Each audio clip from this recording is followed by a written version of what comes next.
The Federal Communications Commission has determined the following content to be emotionally harmful. Funny things that you think's funny aren't funny. Give me cocks all the time. I want cocks all over me. The Alan Cox Show kicks ass, man. Welcome. Show me what you got. You're not going to see a lot of cocks on TV. Alan Cox from the Alan Cox Show. I don't know what it's about you, but I can't even stand your voice. I think you're the biggest asshole alive. It's going to be a great show. Let's kick it. I'll say kick it, and you'll just kick it with a tasty groove, okay? 1, 2, 3, kick it. Kick it. Come on. God damn it. Could you one time kick it? What the? Alan Cox. Here we go. He'll ad-lib. He'll be fine. It's the Alan Cox Show on 100.7 WMMS.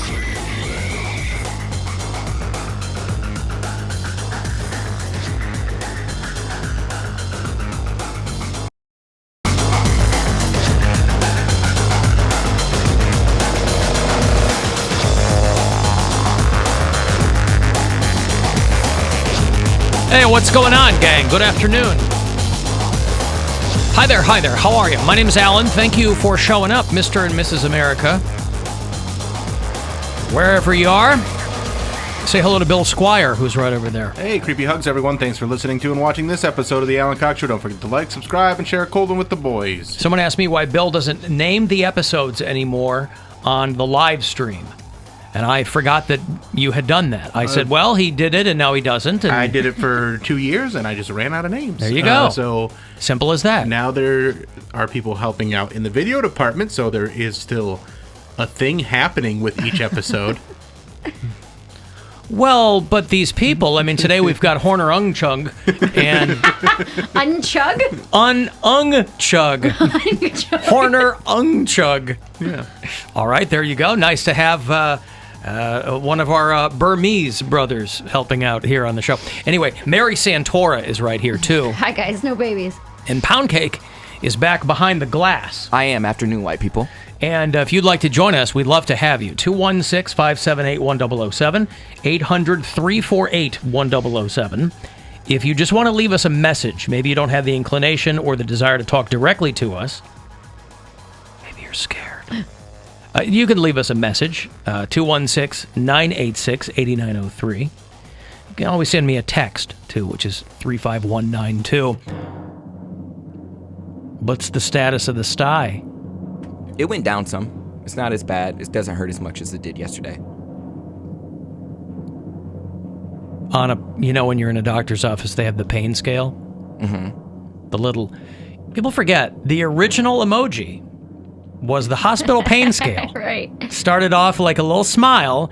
At the end, you're beet red, you're frowning, you're screaming, you've got lightning bolts emanating from your forehead. The original emojis were found in our hospitals. So today you're feeling a little bit better?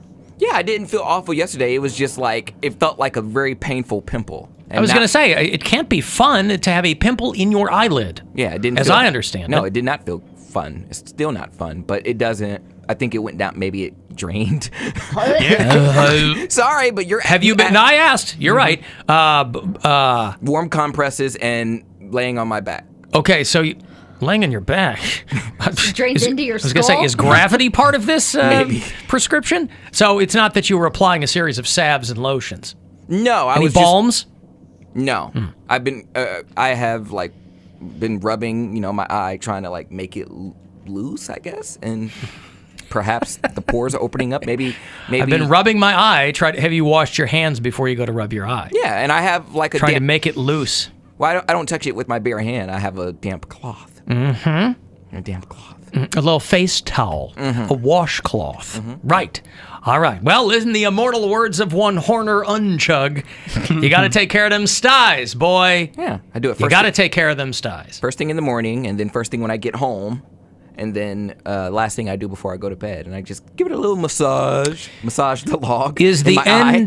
end goal that you will eventually pop it, or that it will just subside to the point where it's no longer that much of an issue? It's supposed to subside. I don't think you're supposed to pop a sty. Boy, I didn't think you were, but I have no experience with these. That's Sty 101.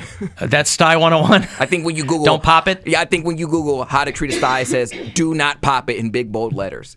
Okay. Because it could be, it could be a sty, but it also could be an infection that your eye is like, your skin's protecting it Make from. my eyes water. you certainly don't want I know. to, and you don't want to create an infection. No, because Right. whatever is in there, your body said it's not supposed to be in there. So let's, separate it. It's trying to heal itself. Right. Okay. So, but it doesn't keep you awake or anything like that. Oh no, there's not a lot of things that keep me awake. I have a dark soul, so I mean, there's. We all have dark souls, but I mean, some people can sleep the sleep of angels despite having a dark soul. Again, I've slept with a painful pimple before, so I can deal with it. And what was his name? Pimpette.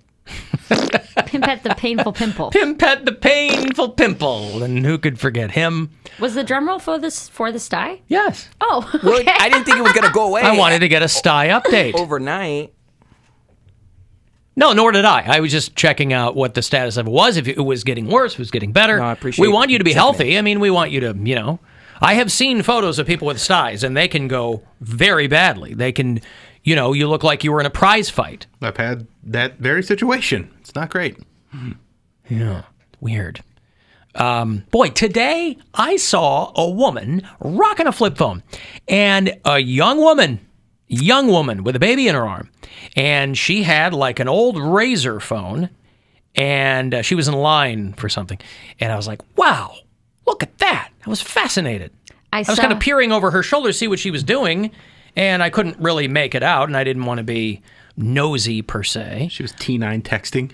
I don't know what it was, but I mean, she looked like a normal person, Didn't look like somebody who was like trying to make a statement or anything like that. They did release a new Razor phone a year or two ago. So it's like a flip phone, but it's still like a smartphone.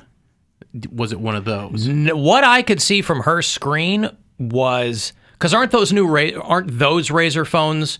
They don't flip. They're not flip phones. I think they are. I thought they were real thin and just had the smartphone screen. This looked like an OG Razor phone. Flipped, very pixelated display. Again, I didn't get a great look at it, but enough where I was kind of was fascinated by it. I was like, wow, look at this woman. On Whitney Cummings' Instagram, she posted a video. She was in Portland, and in her merch line, a girl, like a young girl in her 20s, had a flip phone out and was trying to take pictures, and Whitney was like, no, we're not doing this. This is the most Portland thing I've ever seen. And the girl was like, I just don't want to be on social media all the time. That's the new retro hipster nostalgia is flip phones.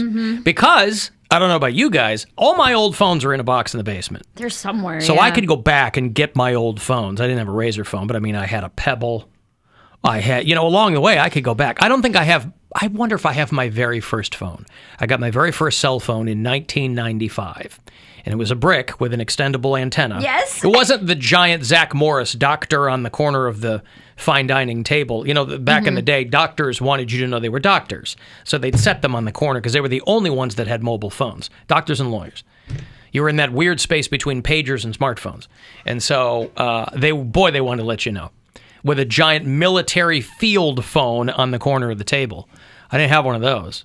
Mine first one, I got it when I was, I think, 14.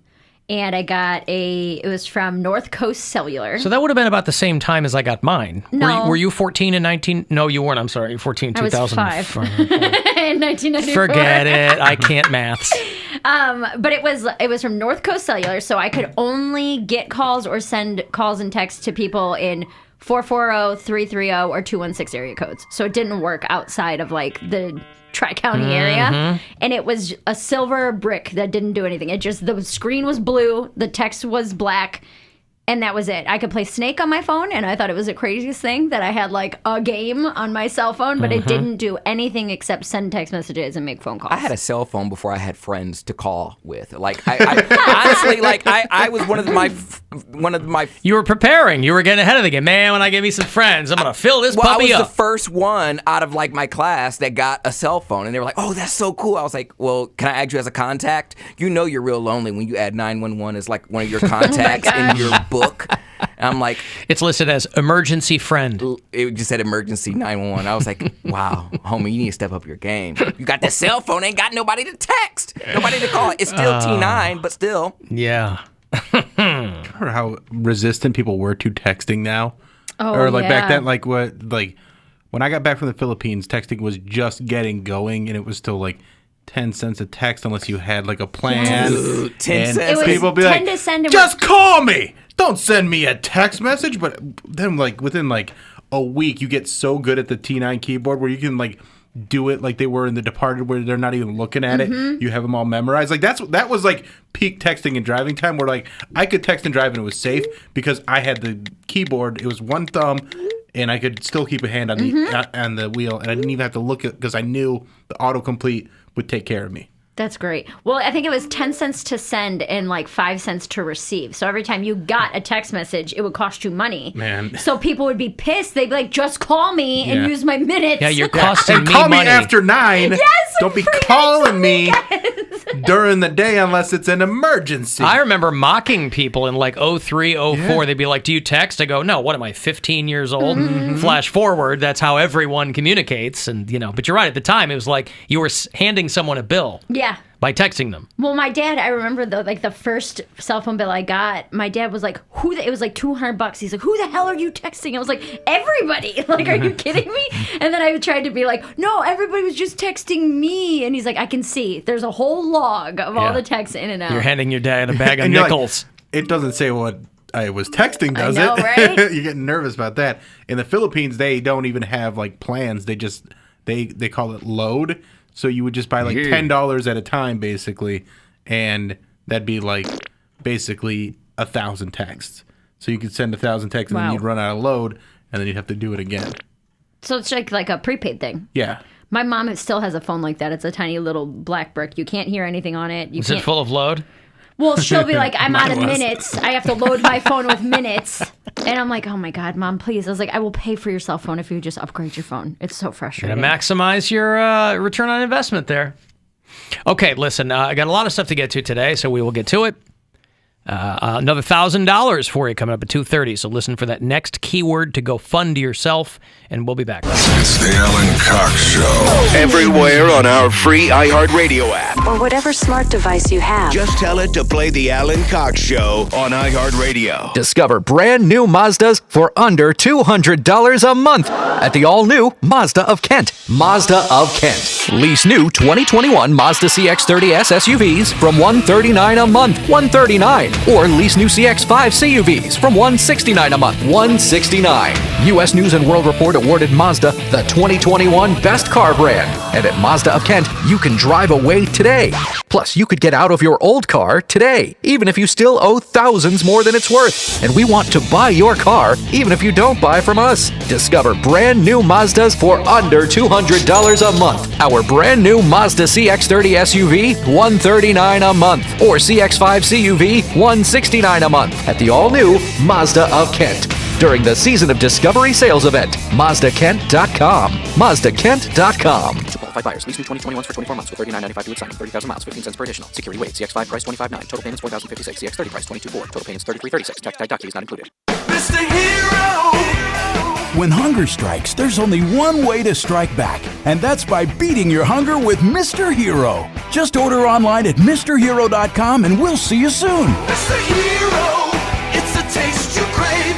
Progressive presents an interview with your upstairs neighbor. Hey, it's Rick from upstairs. Yeah, I take it seriously. When I play R&B at 1 in the morning, that's me saying, hey, I'm here for you. And I enjoy repetitive bass lines. I only use expired batteries in my smoke detectors.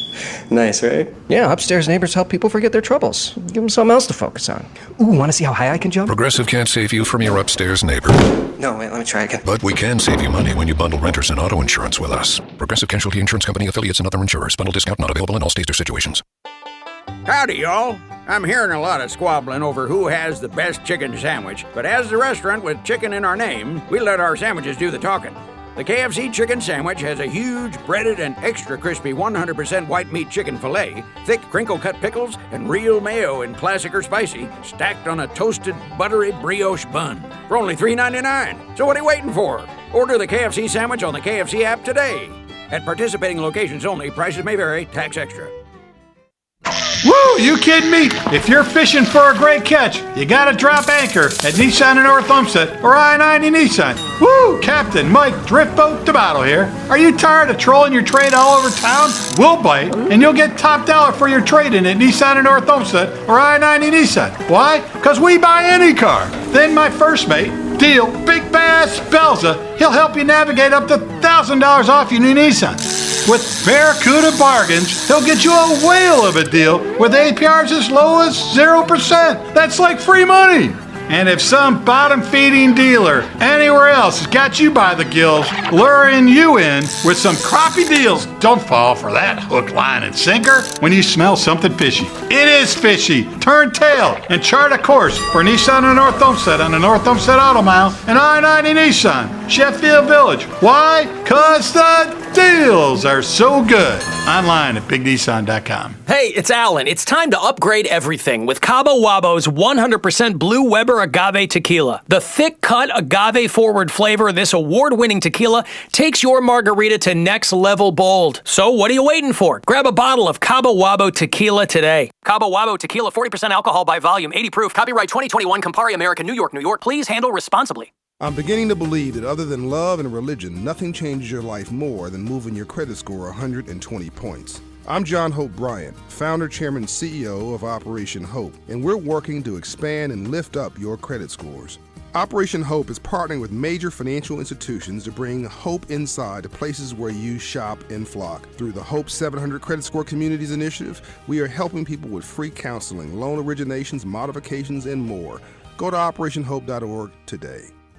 Looking for the right career right now? Swagelok is a leading global manufacturer of tube fittings and valves and one of the largest hourly employers in Northeast Ohio. They're growing fast and need machinists and assemblers right now. Get full benefits from day one with opportunities to learn and grow in a clean, safety-first environment. Experienced machinists receive a $1,000 sign-on bonus, and no experience is needed for our entry-level assemblers. We will train you. Apply today at jobs.swagelok.com. That's jobs.swagelok.com. Been thinking about McDonald's all day. Can't get it off my mind. I can already taste it. Ooh, got my mind on my mouth and my mouth ready for some Mickey D's deal. There's a deal for every moment at McDonald's. Get the always tasty, juicy, and tender 10-piece Chicken McNuggets for just $2. Deal available only on the app. Price and participation may vary. McD app download and registration required. Cannot be combined with combo meal. Enjoy. Thanks. Order breakfast at the McDonald's drive-thru. Tell yourself you'll wait to eat it at work, but it smells way too good. So you eat it right there in the McDonald's parking lot meal. There's a meal for every morning at McDonald's. Wake up to a bacon, egg, and cheese bagel, steak, egg, and cheese bagel, or sausage, egg, and cheese bagel at any size iced coffee for $1.50. Ba-da-ba-ba-ba. McDonald's. I'm loving it. Price and participation may vary. Cannot be combined with combo meal. Yo, it's Dieter for Brunswick Auto Mart. Save big on over 200 Ram trucks in stock during the Make This the Summer event with 0% available for up to 72 months on a new 2021 Ram 1500 Bighorn, Laramie, or Night Edition. Check them out at BrunswickAutomart.com. Great values are happening now during Lowe's Summer Savings. Save on select appliance special values. Plus, save an additional $50 when you buy 2 or more appliances, each priced $396 or more. You'll also find new lower prices on ceiling fans, landscape lighting, and more. So shop Lowe's today. Must ask cashier to apply discount in store. Online must use promo code. Can't be combined with any other discounts. See Lowe's.com for exclusions and terms. Valid 7/15 through 8/4. U.S. only. O'Reilly. Ready for your next road trip? Stop by O'Reilly Auto Parts to get everything you need to stay safe while traveling. Visibility on the road is so important and so easy to achieve. Get your windshield streak-free and crystal clear with Blue Magic Glass Cleaner. On sale now, 2 for $5. Stop by O'Reilly Auto Parts today or visit O'ReillyAuto.com. O'Reilly Auto Parts. Traffic. From the Okanagan Traffic Center, for an injury lawyer dedicated to every client every day, call 1-800-ELCO-PIO. Highways up to speed. An accident off on the right shoulder on the West Shore Way eastbound ramp to 90 East. Also construction through Friday, closing Route 20 over the Grand River. I'm Olivia Musica in the Traffic Center. This report is sponsored by Summa Health System. The Summa Health community is always growing. So whether you're a mom-to-be or planning to be, Summa Health provides award-winning care to all women to feel educated and empowered in pregnancy, delivery, and beyond. Learn more at summahealth.org/maternity. Now everyone can create free playlists on the free iHeart app. And we've made it super easy. When your favorite station plays a song you love, tap the plus symbol, and just like that, you started a playlist. Create playlists for any mood or occasion, from chilling out to working out. And everything in between. And it's totally free. New and exclusively on the free iHeart app. #1 for music, radio, and podcasts, all in one. Some things are never meant to be discussed in polite society. Welcome to Impolite Society. The Alan Cox Show. On 100.7 WMMS.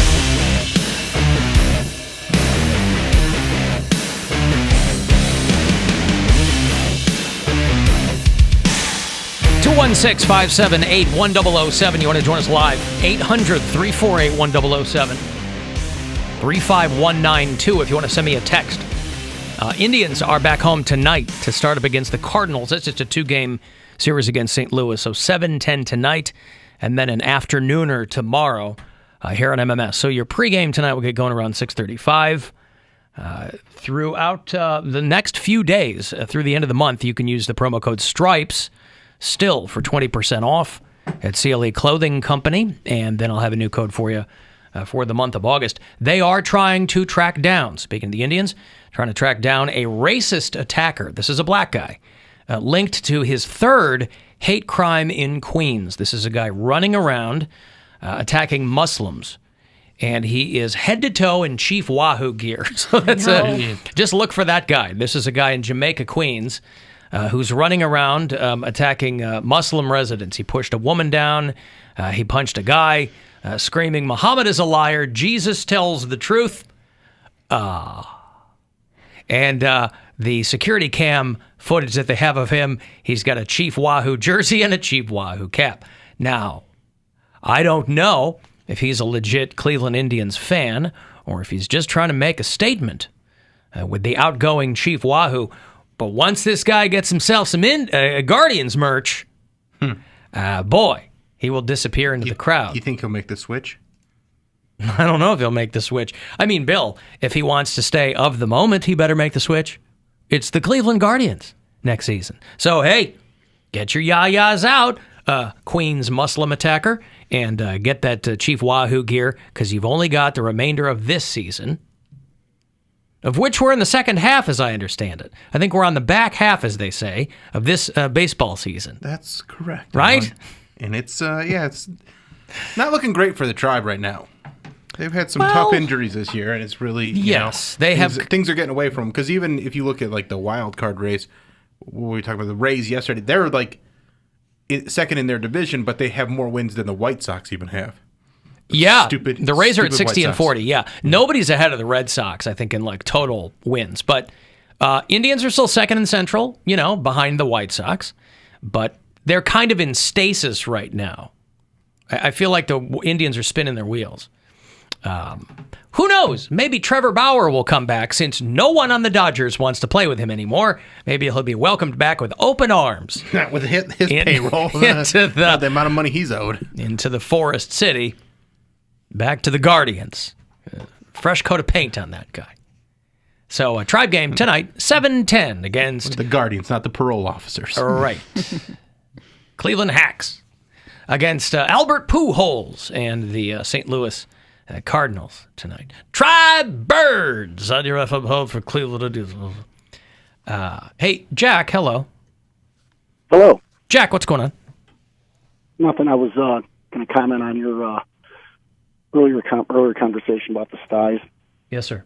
Poundcake has a sty. It's whaled. Yeah.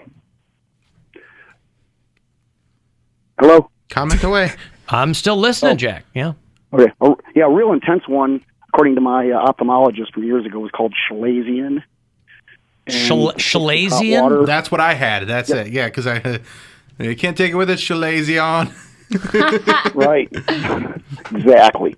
So anyway, the fix was hot water, and baby shampoo was supposedly the magic weapon, and which is working for me right now. I'm almost through a third one of these horrific things.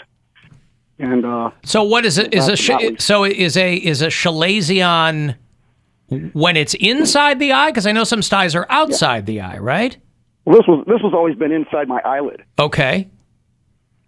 So, I mean, with underneath, you know what I mean? And one kind of like, I suppose I probably let it go and went back to work too soon once, and it was kind of tucked in there.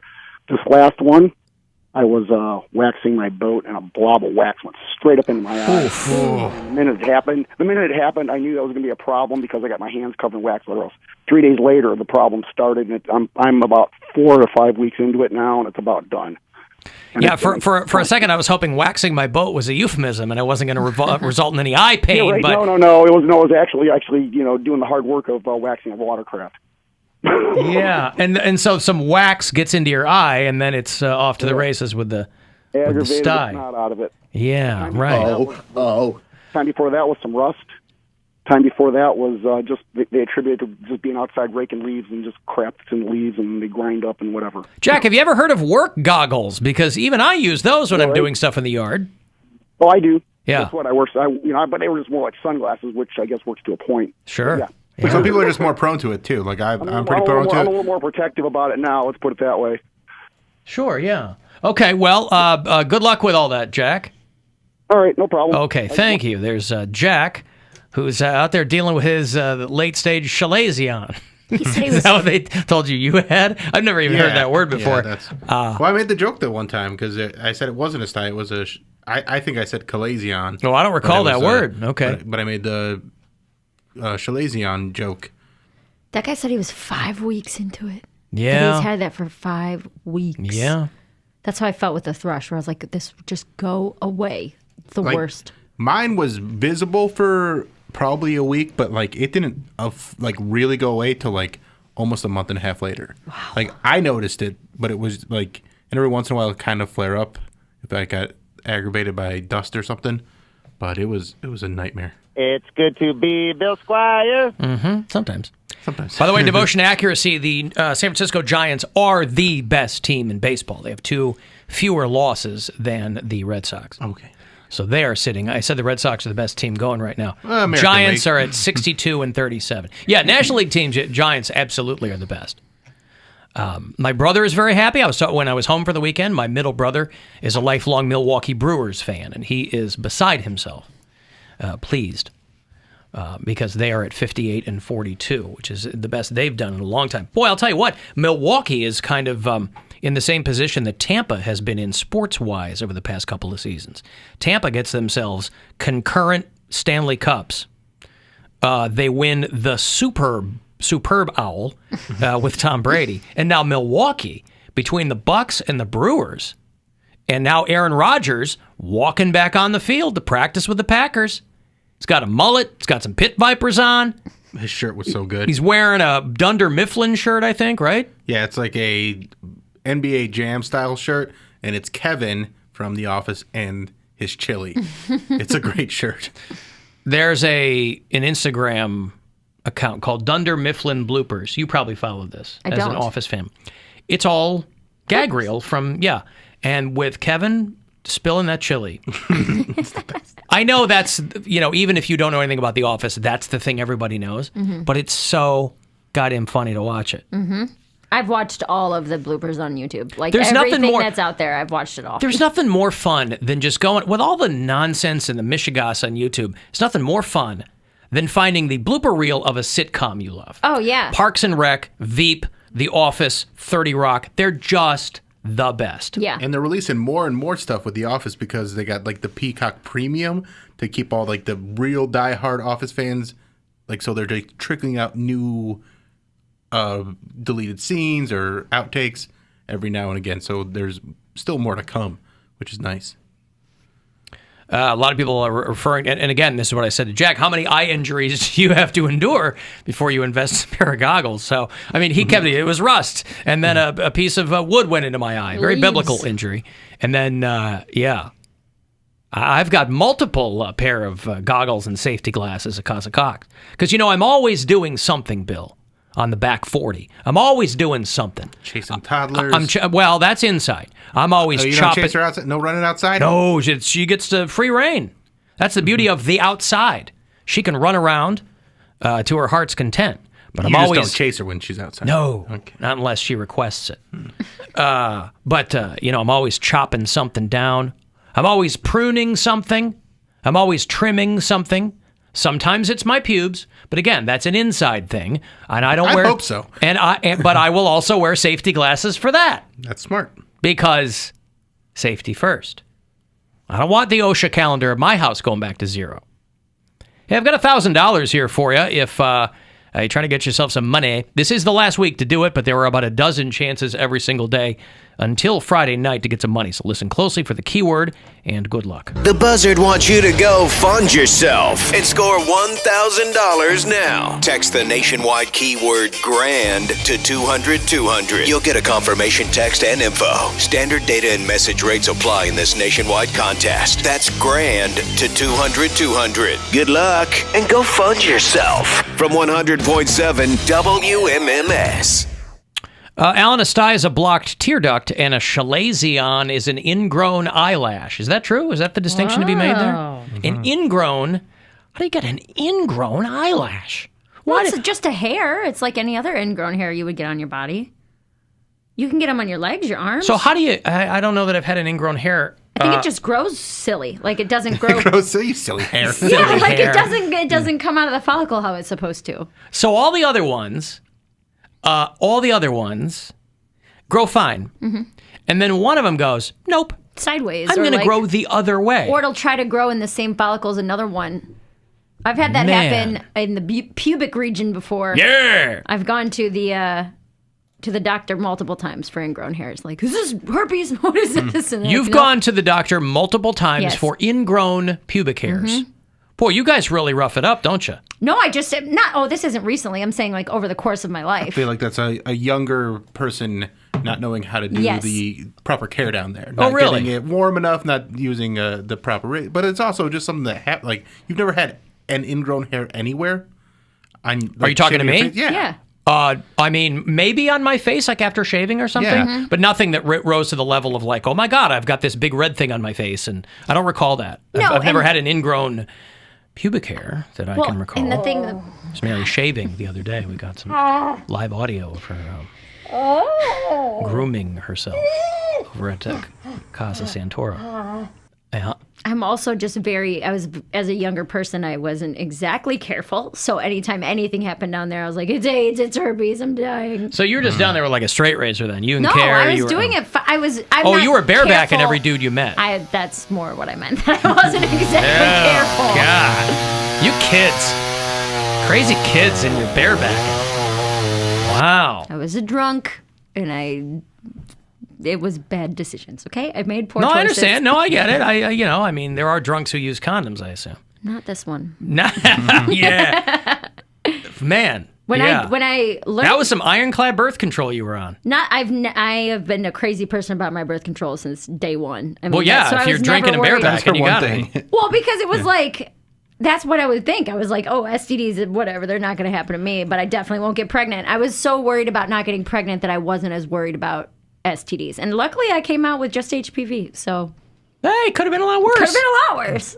Could I be pregonate? How do I know if I'm prengan? What is the best time to sex to become pregnant?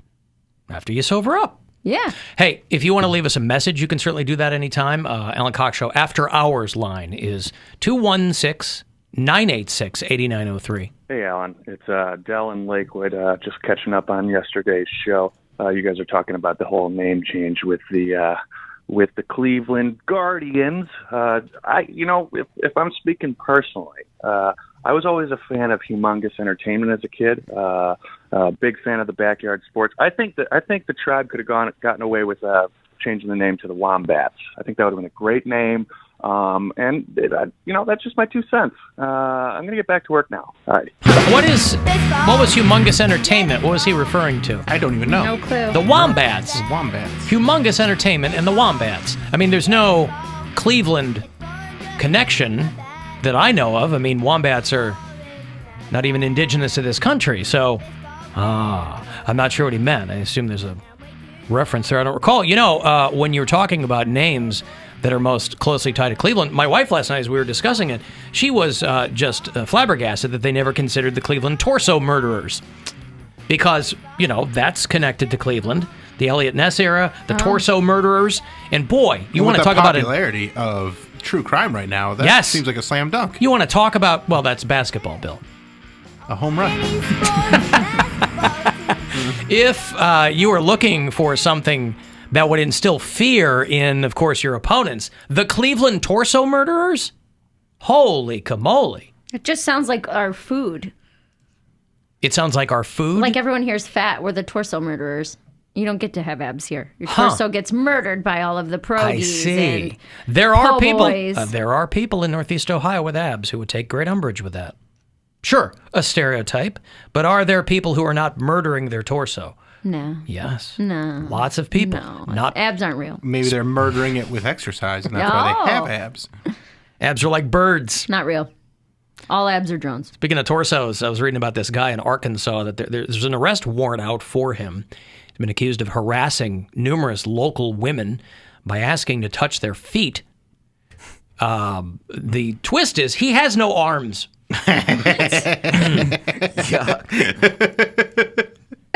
I wasn't ready for that twist. Right. So let me touch your feet. How? Right. My mouth or my feet? I don't even know how they cuff him. If they do get him. I didn't think about that. Yeah, there is a warrant out for him. Dude, did I ever tell you the story about tie his shoelaces together? Uh-huh. Did I ever tell you guys the story about how I had a guy come to our house party that didn't have a hand? He was a young guy, cute too, real cute. But he was a cousin of a friend that we had. And he was like, "Are you guys cool if I bring my cousin over?" I'm like, yeah, as long as he's cool, I don't care. They're like, "All right, yeah, he's totally cool. He's fun. He's cute. There's just one thing." And I'm like, "What?" "He ain't got no hand." I'm like, "You're like, which one?" I was like, "Did he lose it in like an accident or something?" They were like, "No. He was born without a hand. He has no hand at the wrist." And I'm like, it was congenital. Okay. And so he told everybody, and he was like, "Nobody bring it up. Like, I'm telling you, he has no hand. Just make him feel normal. Don't draw attention to it." And we're like, "Totally." And he came over, and then for some reason, like, he used his left hand, and then he held the beer with his like neck while he was getting something out of his bag. And he's learned how to do everything. My roommate just like lost it, and he's like, "Dude," I'm like, "Dude, that's not cool. He doesn't have a hand." But like, he was real cool about it. He's like, "Yeah, like, I know how to use things without using my right hand." I'm like, "Oh, okay." Yeah. Is that the roommate that your roommate's with again? No. Okay. This wasn't him. Hand. Once in my life, I would like the upper hand. I have no hand. No hand at all. She has the hand. I have no hand. Hand me that, would you? Yeah. How do I get the hand? We all want the hand. Hand is tough to get. You got to get the hand right from the opening. She's playing a recital this week at the McBurney School. You want to hear her play? I got 2 extra tickets. You and Elaine could go. Yeah, that sounds like something. Lacey Canipe of the Conway, Arkansas Police Department talks about a guy that they're looking for with no arms, but he's been harassing women over the last 24 months in this town. They all were very frightened and very uncomfortable by these incidents that occurred. These scenarios are all very similar. We want people to feel safe in public, and we want them to understand that their story matters. People do have the right to go out in public without being harassed. Now, with all due respect, there's nothing she said there that is untrue or incorrect. But this guy's not going to harass you with his hands. He's going to harass you with his mouth. He's going to go, "Hey, I want to touch your feet." But he's just shoulders. So on the one hand, yeah, you don't want somebody yelling at you, verbally attacking you. But if he wants to touch your feet, he can do it with his face. He can do it with his feet, right? But you're going to run away from him. You're going to something, right? He's not going to fall over forward so that your feet make contact with his chest or something. So it's, I just don't know how, the verbal harassment, of course. But I certainly don't see how any of these women there in the fine town of Conway, Arkansas, are concerned that this guy's going to be touching their feet. Well, what if this dude is just trolling? Like, he's just trying to get, like, a rise out of people, like, "Let me touch your feet." And they look at him like they're more confused. Mm-hmm. You don't have any hands, sir. It doesn't matter. You know what I mean? Like if he's just doing this for his own fun. Well, there's a warrant out for him. So if he's just trolling... Went too far, huh? That's right. No one's let him? Not that I know of. Seems like someone should just be like, all right. I think how would be my first question. I would be more confused than offended. Right. I'd be like it would make you take a step back. Yes. What do you want to touch my feet with? What do you exactly mean by like he has one of those flops grabbers? Out his D and he's like this. How would he flop it out though? He's got his tucked back mangina style between his legs. But he still has pants on. Yeah, but he's got tearaways. They're playing Goodbye Horses in the background. He's got a whole system. He's got tearaways and no The guy hands. that was doing the beer around Poundcake, he figured it out. Mm-hmm. But he had a hand. This guy has no hands. Right, Yeah, but this guy, true. I'm sure he has some sort of method. He just shakes until his pants fall down. Yeah. Well, anyway, they're trying to get... they've got an arrest warrant out for the guy. And so they're trying to figure out where he is. I don't know if they're setting up a sting for the next time he comes waddling over. Put your hands behind your back. Sir, that's They already look like they're behind his back. We caught him red hair. See, if he was black, he would already be shot. Like, put your hands up. We said put Well, they don't know that he's not black. Okay. He could be a black guy. He could be a white guy. This is Arkansas. Very diverse state. Okay. Not in his political leanings, but nevertheless, it's red in that. Okay, I've got a break. If you want to get a text in, 35192, and you can listen anywhere on the iHeartRadio app.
This album is 37 years old today. It's Metallica's Ride the Lightning. It was their second album. This was song 1 on side 2 called Trapped Under Ice. And this album was a killer from front to back if you were a Metallica fan. Ride the Lightning is basically what took me from Van Halen to Metallica. I lived and died for Van Halen. As a younger man, I started playing the drums, listening to Van Halen albums, and then I discovered Metallica. Right around the time that David Lee Roth had decided to leave Van Halen. So it was a natural transition, but young Alan Cox was 14 years old when this album came out. It came out, July 27th, 1984. And so I had just turned 13 years old. 13? Yeah, I had just turned 13, right. And from front to back, it was a killer album. And it was also the transition because Kill 'Em All, the first major Metallica release, was mostly just like straight ahead thrash. And then Fight Fire with Fire and Ride the Lightning and For Whom the Bell Tolls, a lot of these songs MMS still plays. Everybody went for Creeping Death, love Creeping Death. But when I heard Trapped Under Ice, I thought it was the coolest thing I'd ever heard in my life. And so Ride the Lightning for me was when I turned that corner into everything heavy all the time.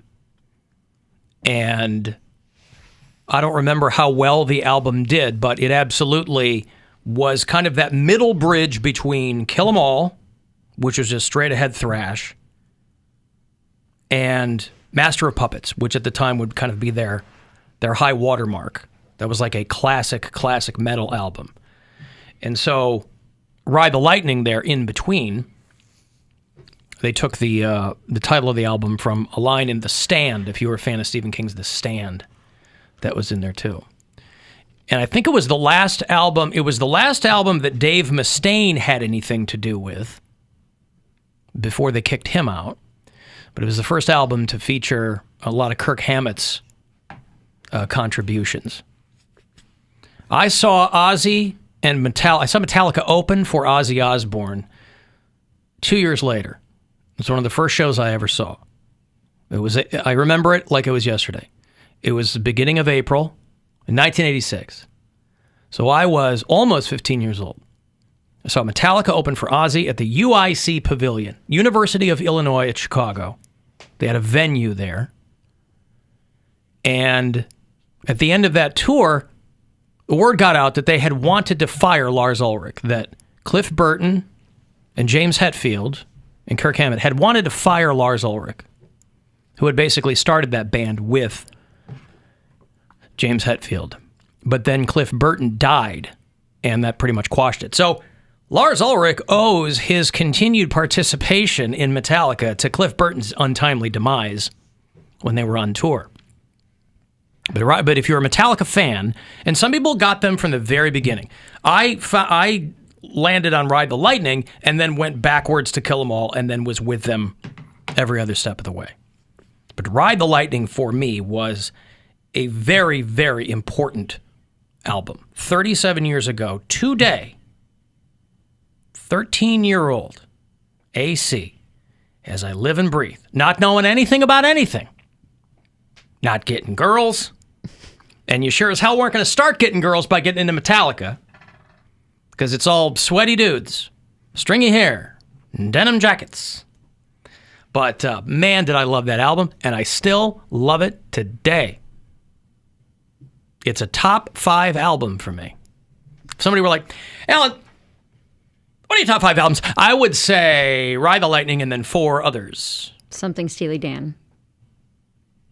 Well, I'm thinking metal genre. Oh. I'm not thinking all time. Got it. I couldn't winnow it down to 5 all time. I'm thinking metal. Easily Ride the Lightning. You're not going to put S&M number 1? That Rihanna song? The Symphony, the Metallica with the San Francisco Symphony.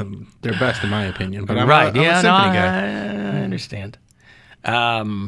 But I remember. Oh, speaking of which, because some people now this is not a band that was anywhere near their level of popularity. There's a band called Metal Church that started in the Bay Area with Metallica and then kind of moved to Seattle a few years later. So they were considered part of the Bay Area thrash scene and also the part of the Seattle metal scene called Metal Church. And they've been around forever, and one of their singers just died at 55 years old, a guy named Mike Howe. But Metallica used to go out with Metal Church very early on in their careers. But the first time I ever saw Metallica live was when they opened for Ozzy Osbourne. That's crazy. That was back when Ozzy was wearing like sequined pants, and he was still kind of in the hairspray thing. So while he was transitioning into that, here comes Metallica, and you couldn't have drawn a brighter line between. I love Ozzy, but Ozzy was around for so long that he was doing all kinds of things. And in the 80s, Ozzy was getting glammed up because that was the order of the day. And Metallica comes through and said, screw this. But a fantastic, fantastic album that came out today in 1984. And this concludes this day in album history on the Alan Cox Show. Hey, Dick. Hey, how Dick. you doing? How are you, pal? Well, I guess it was going to happen, but I'm kind of disappointed about changing the mascot. I think why am I not? Why am I 0.0% surprised, Dick? Why am I not surprised at all? It is a sign of history. It's a sign of what we believe in America of a great. This team, the Indians, the last 5 to 7 years have been contenders, but I just think that it's just, I don't know who made this decision or if it was Dolan. Well, the organization, the people who own the organization, they're the ones who make the decisions. It is a very American thing to get something wrong and then go, no, we're gonna go straight forward with it and act like we were right all along. They're not Indians; they're indigenous people of North America, but we're gonna call them Indians and go with that instead of admitting any sort of mistake for 100+ years. Well, listen, change is difficult for people, Dick, right? But it's not going to cut in on your enjoyment of the team. No. I'll always, like I told you last time, I'm always going to be a Cleveland fan. I'll support them to the day I die. You know? Yeah. What if how many people are in the Kettering Banjo Society right now, Dick, in your group? 23 members. 23 members. Now, let's be fair. Okay, let's be fair. Let's say 20 of them said, hey, we want to become the Kettering Banjo League.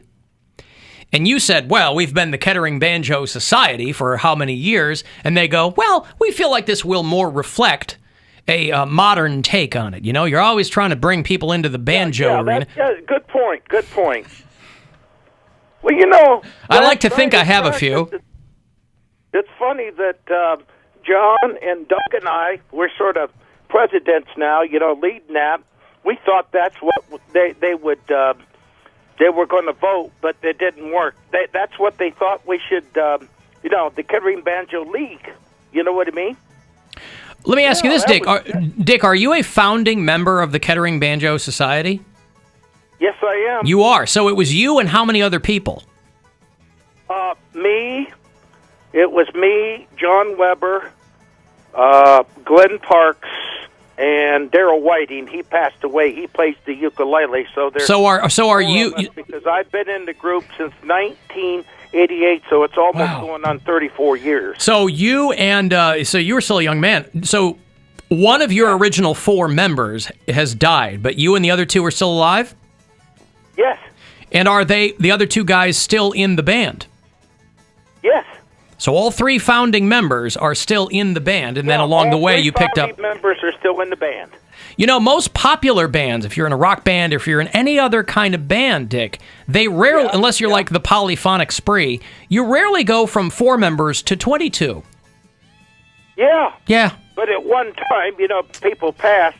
We had at least 37 members, you know what I mean? What? How can anybody get any stage time if there's 37 members? At what point do you go, all right, well, we got to ease off the throttle here. There's got to be some cutsies. It's like a high school cheerleading squad. If you try out, they grab you. You got to cut some people. But we were making, we had concerts in the 90s, there we probably had five every month.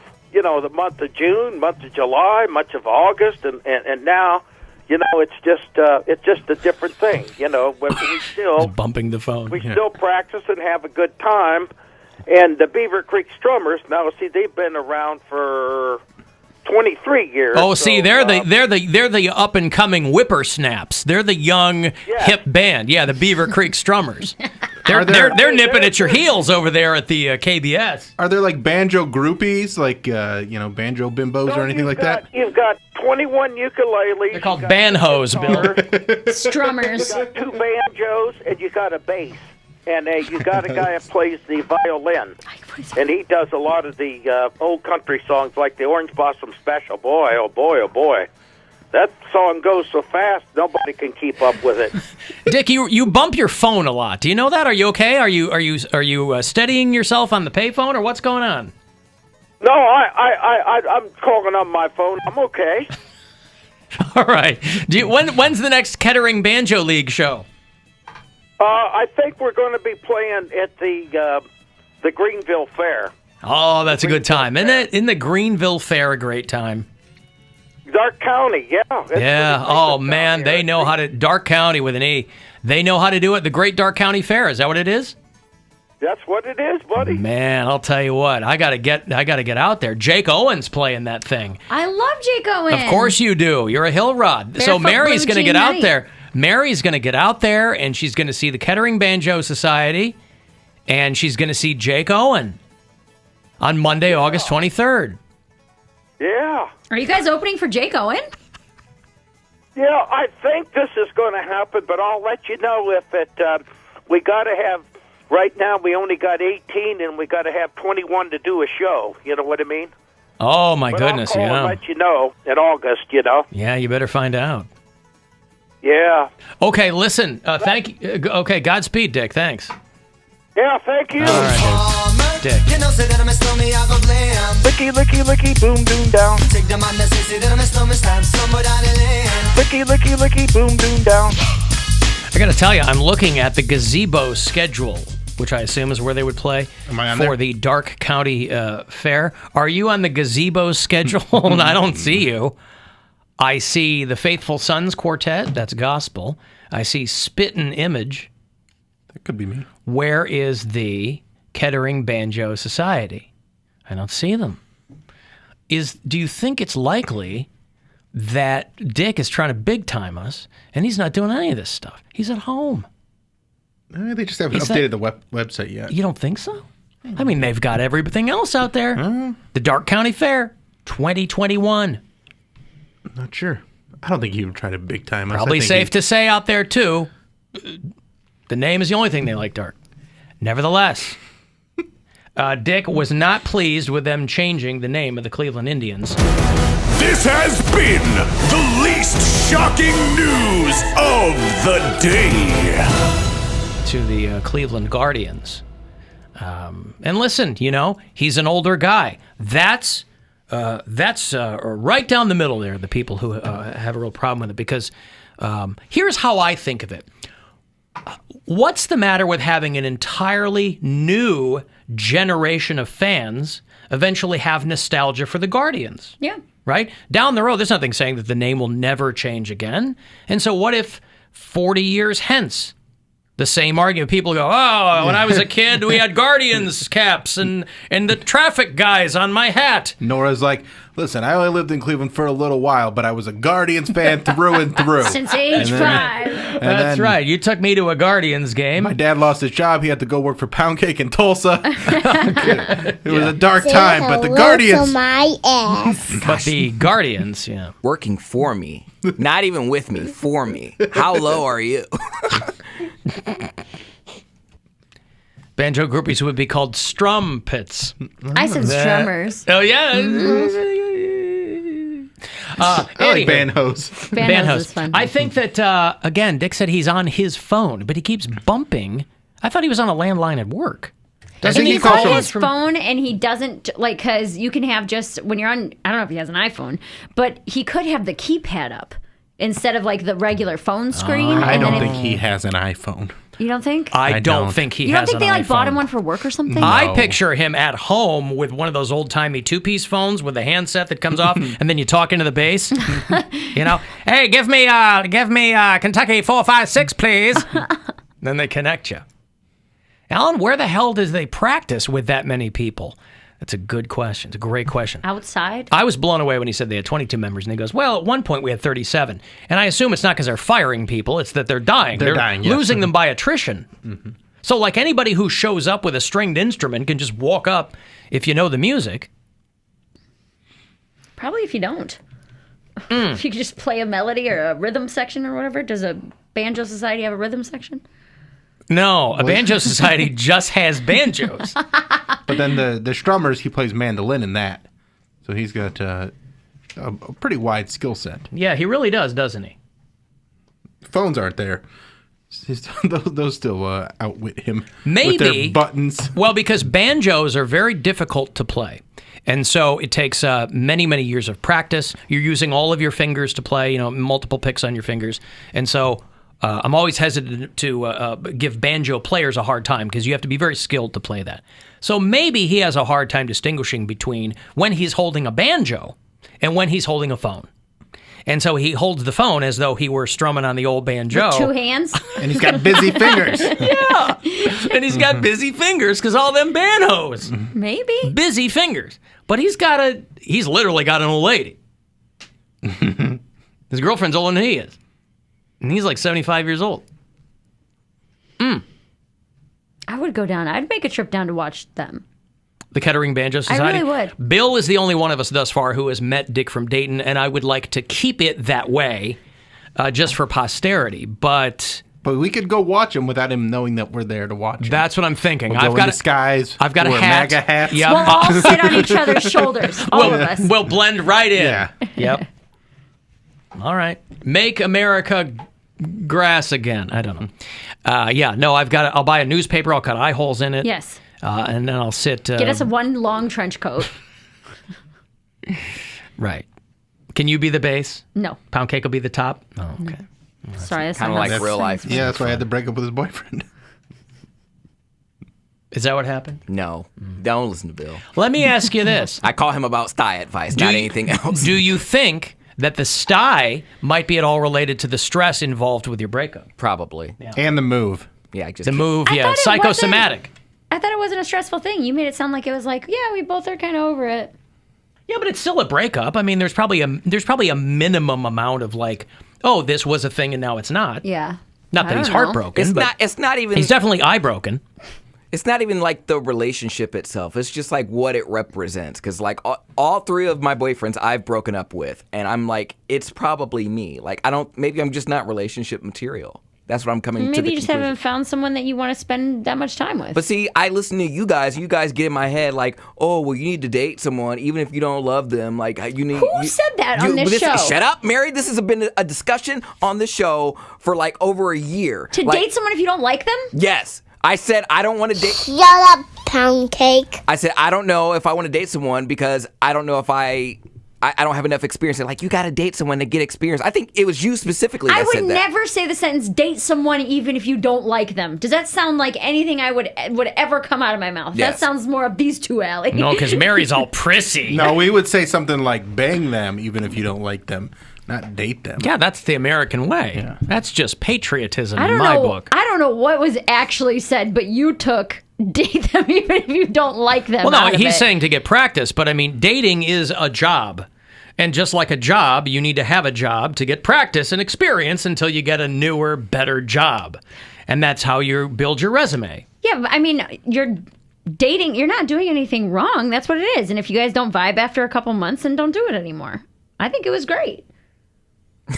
I'm serious. You think it was great? I think it was great for you to be with somebody I and agree. Have that experience. My mom. Did you have any experiences with him that you hadn't had with a prior boyfriend? Oh yeah, absolutely. Well, then there you go. Then you exposed yourself to more situations. No, I was just going to stop at expose yourself. I'm going to say my mom, I told her, I was like, listen, this is how I'm feeling. She was just like, don't break up with him. He's the best thing that ever happened to you. Don't do it. I said, what? She said, what? I was like, Mom, I'm not happy. I'm not feeling it. And she's like, wait. I'm like, Mom! She's still thinking you're going to give her a grandkid, and she's already got two, right? She was like, he has a great job. Like she was like, I'm not saying for you to settle if you're not happy. She was like, but maybe you can learn to love him. I was like, Mother. Based on your mom's relationships, from what you've told us about Tell them, me about it. Do not take her advice. I'm not. It's just like taking financial advice from a broke person. She just wants you to be happy. I know she does, but I told her. That's just how white folks will do you. I told her I wasn't. She was like, well, you don't know what happy is. You don't know what it's like to compromise. She's like, you're very selfish. You're very self-centered. Like, okay, drag me.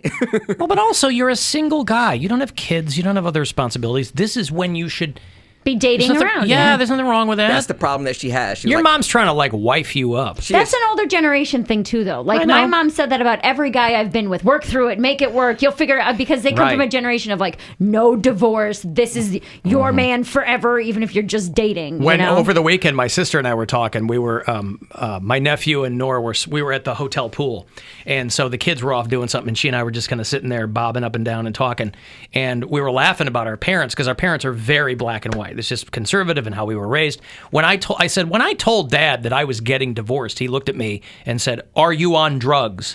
And it wasn't like what are you on drugs? It wasn't one of those. My dad legit asked me if I was on drugs, and that's why I was getting divorced. That's what that generation thinks. And I was like, yes, and that's not why.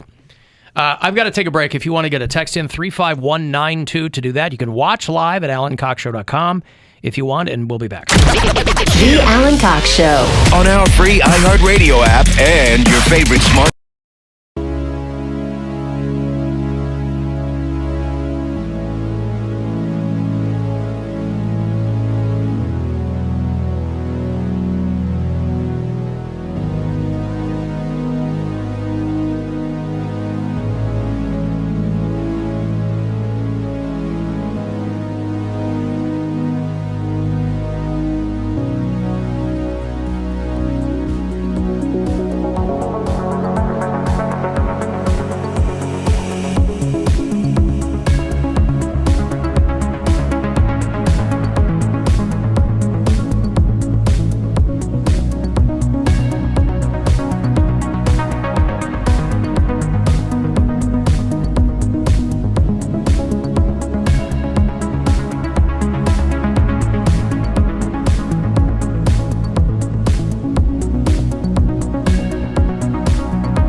I want to go see Bayside, who are back on the road.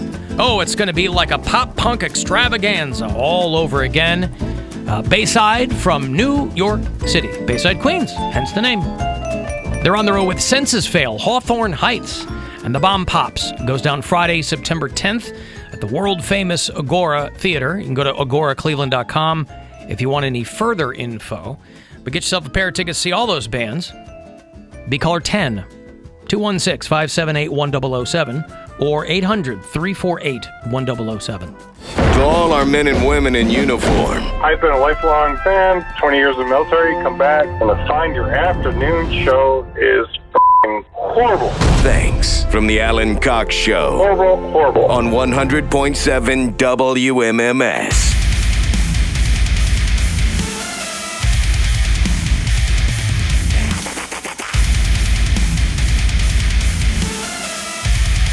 $35192 if you want to send me a text. You can watch live. You go to AlanCoxShow.com. Little help from Horner Unchug back there in the office. Thank you. I'll get it. I'll nail it before we sign off today. Indians back home tonight, just a twofer against the Cards. So nighttime game, and then tomorrow 1:10 is the first pitch, but 7:10 is the start tonight at the G-Spot, Progressive Field. I guess we can't call it that yet. Yeah, we can do whatever we want. Can we? That would be great. They probably don't want us to call it the G-Spot. Well, then they shouldn't have named the team the Guardians, then, should they? I guess not. You know, they didn't want us calling the Rocket Mortgage Fieldhouse Romo Fijo either. We sure do. That's right. So Tribe game tonight, 7:10, against Mark McGwire and the St. Louis Cardinals. And he played for them, right? Yeah. Yeah. He had some home runs when he was with them, I believe. Yeah. And he did it au natural. Never a whiff of impropriety or controversy surrounding the career of one Mark McGwire.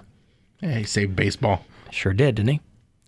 7:10. So pregame will get going right after we get out of here at 6:30. We split. You get your keyword to go fund yourself, and then right into Rosie and Hammy and the whole Hee Haw gang. So that'll be tonight here on MMS. If you listen to this show on iHeartRadio from points outside Ohio, tell me where you do that. I got a text a little while ago from Beth, who is listening to the show in Scottsdale, Arizona. We've been to Scottsdale. Yeah. We've partied in Scottsdale. We've had a lot of fun in Scottsdale. I remember one time I was at this bar in Scottsdale, and this chick bought me a drink. And the bartender comes over and goes, "Hey, that girl at the other end of the bar wants to buy you a drink." And I'm there with my wife, she's not right there. And so I go, "Ooh, okay." And I look at the end of the bar, and the girl's waving at me, and it's Mary Santora. Woohoo! Drunk mare, fresh out of an engagement. Shots. Everybody! So thank you, Beth. If we ever end up at a bar again in Scottsdale and I see you at the other end, I'll buy you a drink. Marie listens in Wampum, Pennsylvania.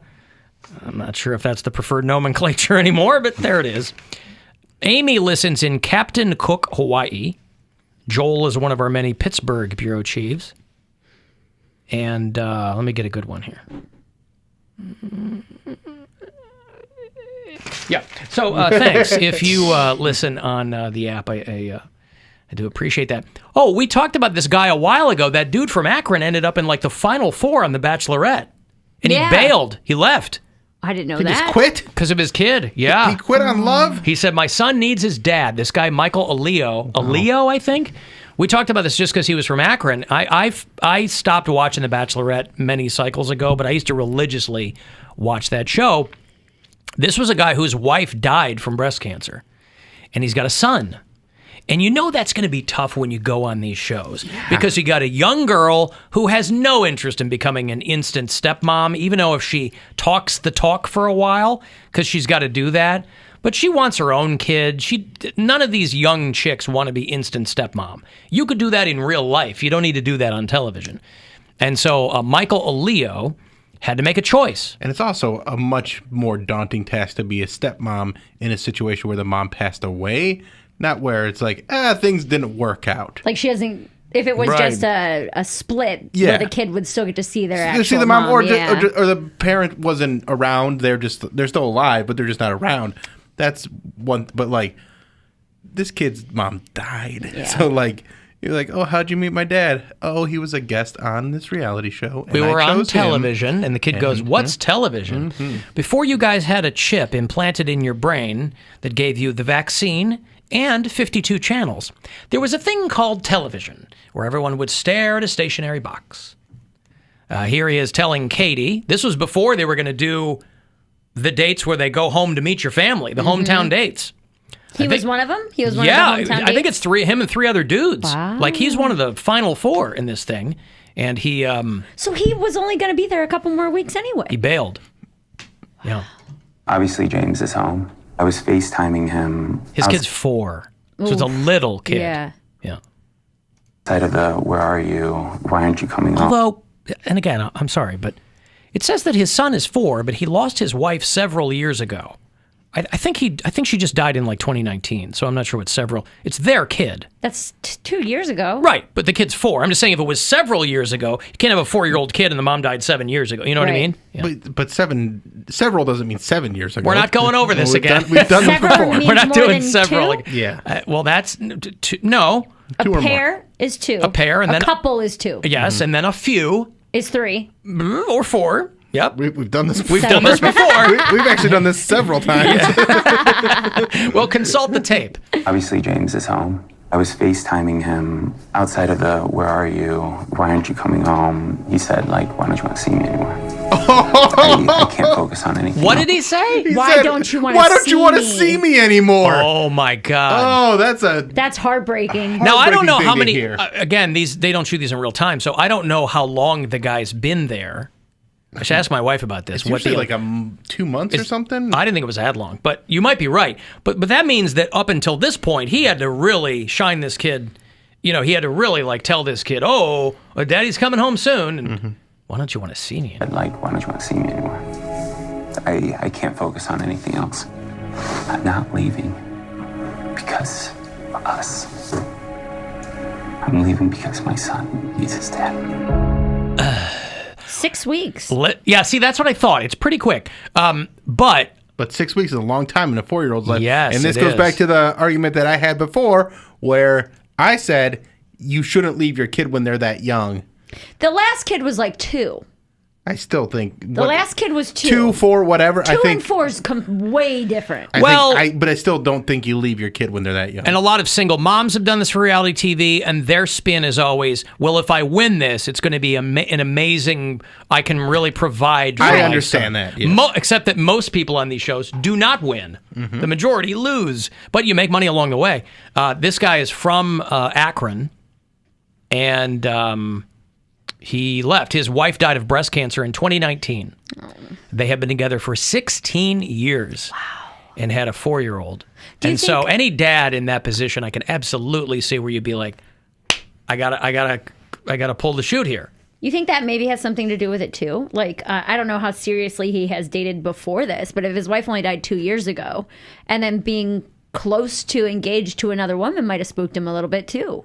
After only 2 years, you know? Well, I was reading the story in the Akron Beacon Journal, and apparently, because I didn't watch the season, he kept telling his son he was on a work trip.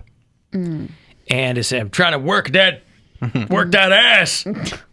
But as soon as the trip was over, they would go on a week-long vacation to Disney World. But then the kid said, maybe Daddy left because he don't want to see me.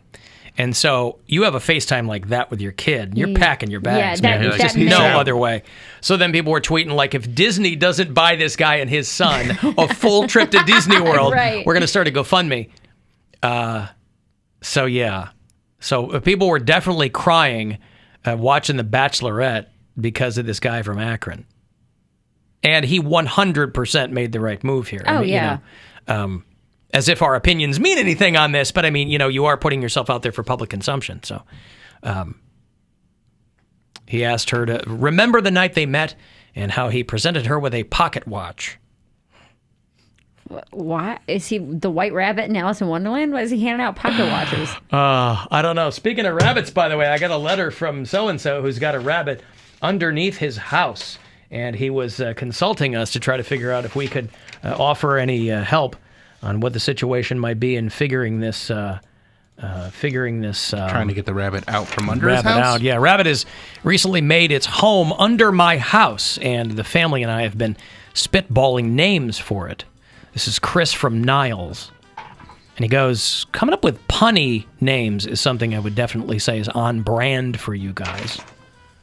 Oh, so they just want to name it. They want to name it. Yeah, it doesn't sound like they're necessarily trying to get rid of it. I mean, if you've got something underneath your house like that, you're just going to deal with it in the best way you know how. And I guess maybe for them, it'd be giving it a punny name. And we've never met a pun we didn't like around these parts. He said, so far we've got Robert Redford. I assume that it doesn't matter if it's a boy or a girl. Yeah. Do you know what a boy rabbit is called? A hare. A buck. A buck. A female is called a? Harris. Buckus. What's the female component? Doe. Counterpart? A doe. That's right. A buck and a doe, like deer. Rabbits and deer are similar in that way, as I understand it. I think a male bunny is called a buck. Anyway, so like Buck Rogers, they could have named him. Yeah. So Robert Redford. I already like that one a lot. It's pretty good. I'll put a check next to that one. Marilyn Bunrow. Yes. I like it less. It's cute, though. It is cute. Well, you're not going to have an uncute bunny pun. Yes. Are you? Bunny Sanders. Okay. Mm-hmm. And Dr. Bunnyson Honeydew. Was that one of the Muppets? Yes. Dr. Bunnyson Honeydew. Right, Beaker. That was the doctor with Beaker, right? Yeah. Yeah. Do you guys have any suggestions? Chris asks in Niles. Thank you, love you, hate the show. I don't know if they've landed on one of these or not. I don't know. I don't know that my... First one that came to mind for me was Hare E. Anderson. Hare E. Anderson is good. I like that. Bunny Carlos. Or Hare E. Styles, if you want to... Hare E. Styles. A little something more contemporary. Sure. If you have any MAGA relatives, you can name it Ashley Rabbit. Just go with the house bunny. Yeah? That's what it is. It's not very exciting. It's not very punny. But, the house bunny. I like that movie. Like that movie called The House Bunny. Hare E. Styles is pretty good. Man, I'm blanking. I know, right? I'm searching my brain. Because it's a very narrow range there between bunny and hare, and there's not much you could do. I like Robert Redford. Rabbit Redford is Rabbit good. Redford's pretty good. Poundcake, your thoughts? I'm trying to think. I'm deep in thought, and usually I'm with the names, Yeah. but That's what Chris from Niles was counting on from us, and so far we've given him Bupkis. Hey! Hare E. Styles is not Bupkis. Hare E. Styles is good.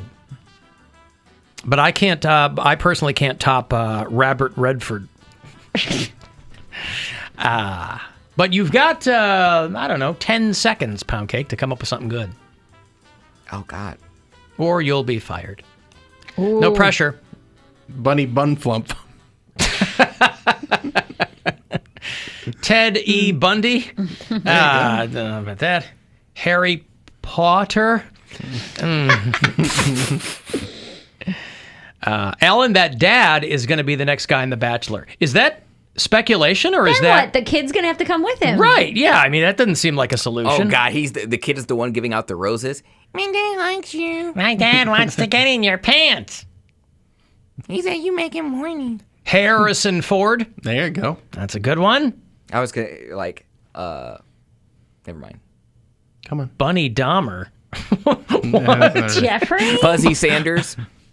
What? I already said. They already said Bunny Sanders. But Fuzzy Sand. What about Fuzzy Zeller? Fuzzy Sanders. Is he listening to the show, Bill? He doesn't listen. I was deep in thought. Ta-da! Dude, I don't have a... Bunder Mifflin. Again, that's Dennis Hopper. That's a, or Hedda Hopper. You could go with any of those. Anywho, good luck. Listen, for all I know, this I did get this email a few days ago. For all I know, that rabbit could be dead. They could have... Oh, I got a good one. Gotten it underneath the house. This is from a listener, Rabbit De Niro. I like that De too. Niro. Yeah, any permutation of Robert is yeah. going to be pretty good. Yeah. But, I don't know what the end game for this rabbit, once they get it out, are they going to do something to it, or I don't know. So it sounds like they've kind of resigned themselves to it living out of the house. Rabbit De Niro. Yeah. Hopscotch. Don't whisper it. Say it. Own it. Own it, yes. Say I don't it. want to. No, go ahead. No, I'm done. You said it to us. I didn't say it. Hoppy Gilmore. Happy Gilmore. I'm trying to think of a hop, a jump, floppy ears.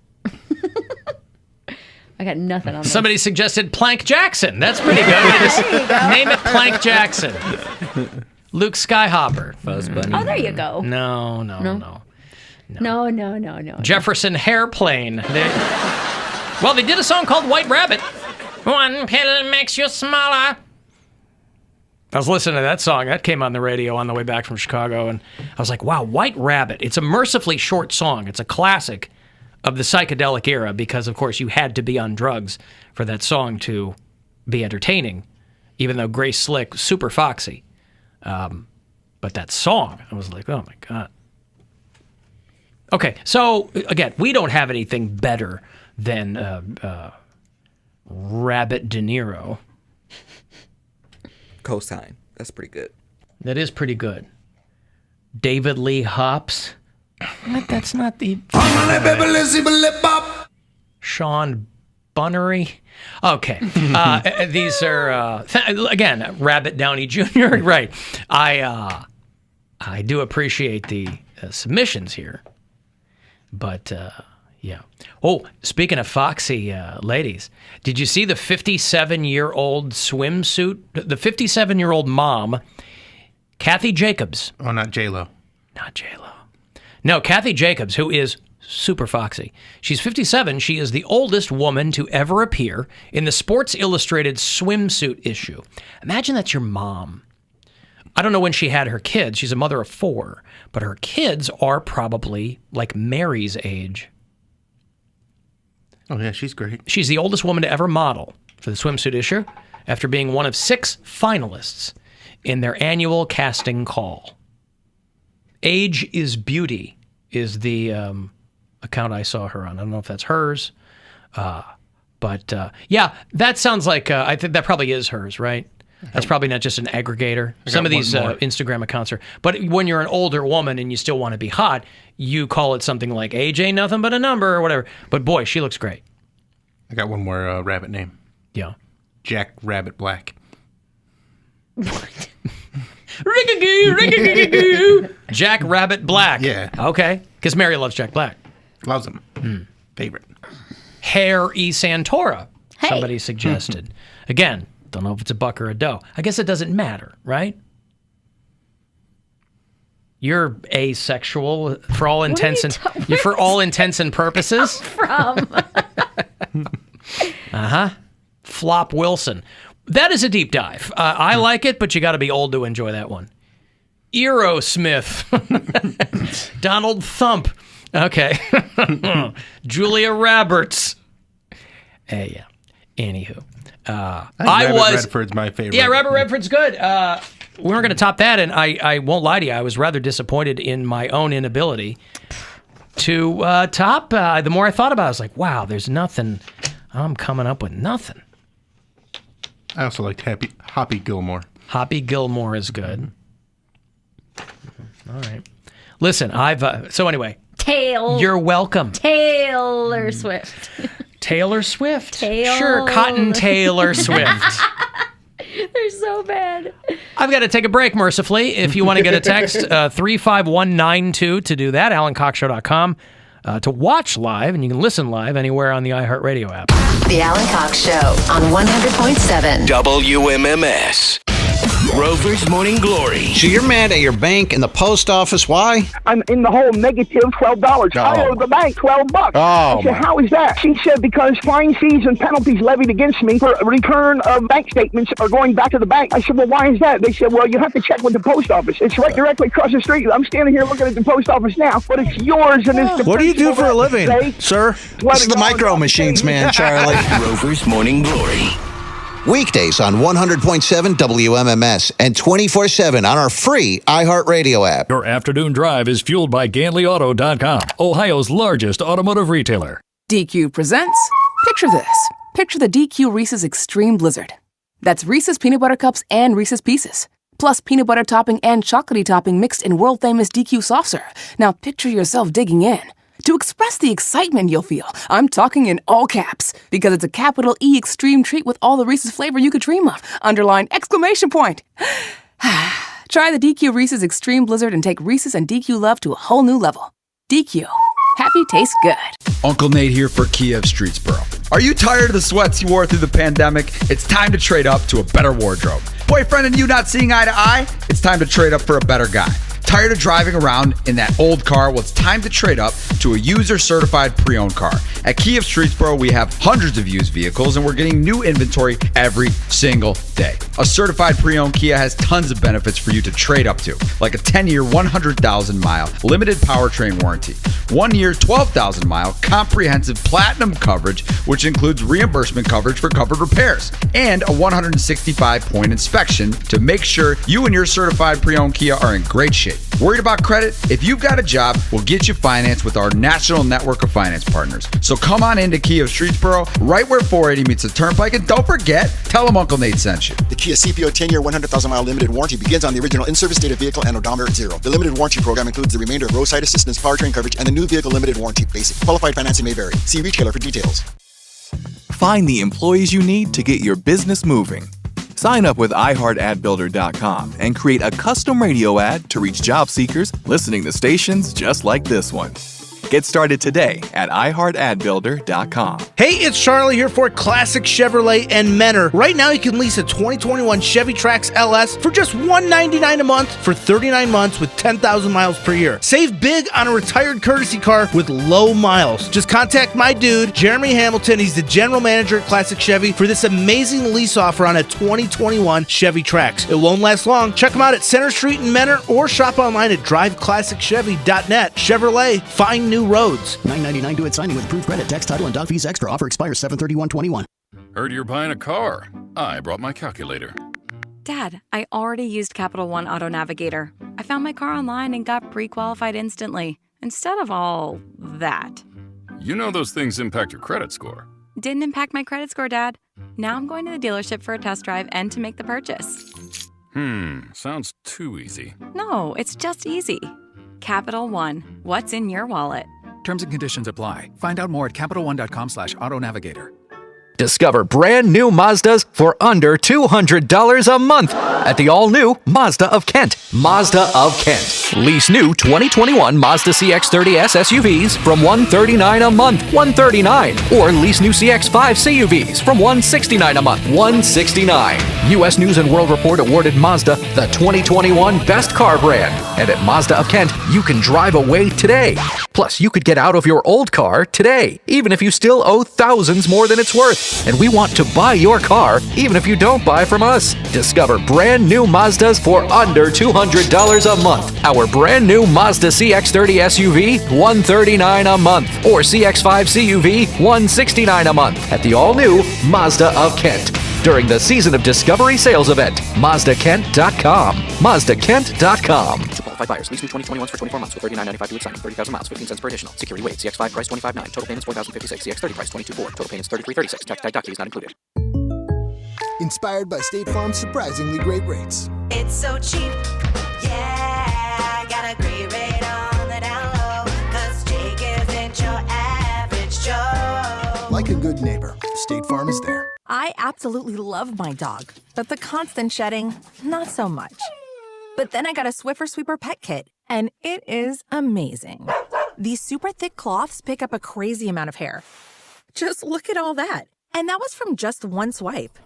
And the best part? Sweeper's so much easier to maneuver than a broom or a vacuum, easily getting around chairs and under the couch.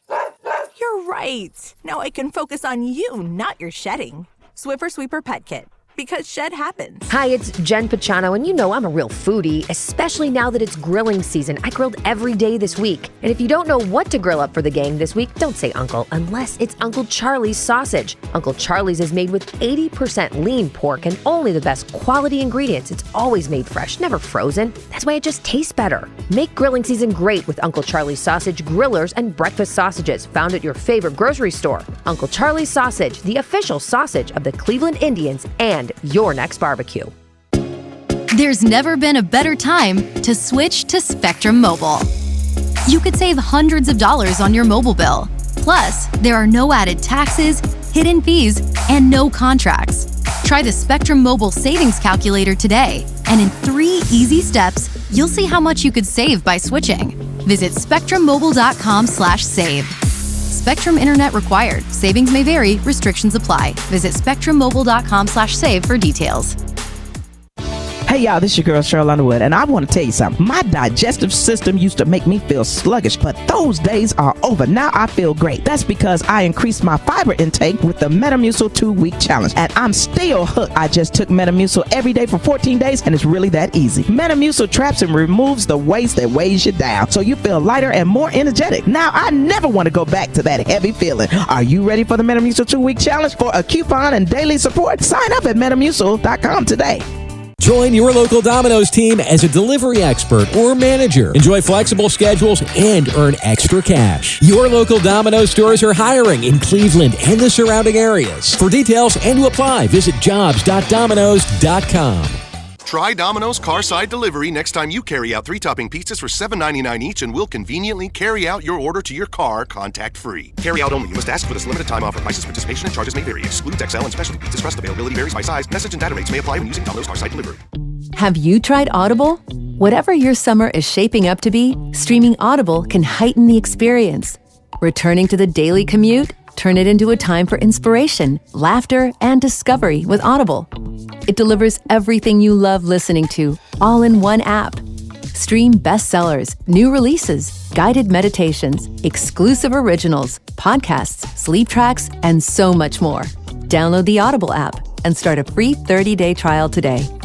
The Buzzard. The home of the Buzzard. The Buzzard. This is 100.7 WMMS. Cleveland. You have 937 messages, all of which are marked urgent.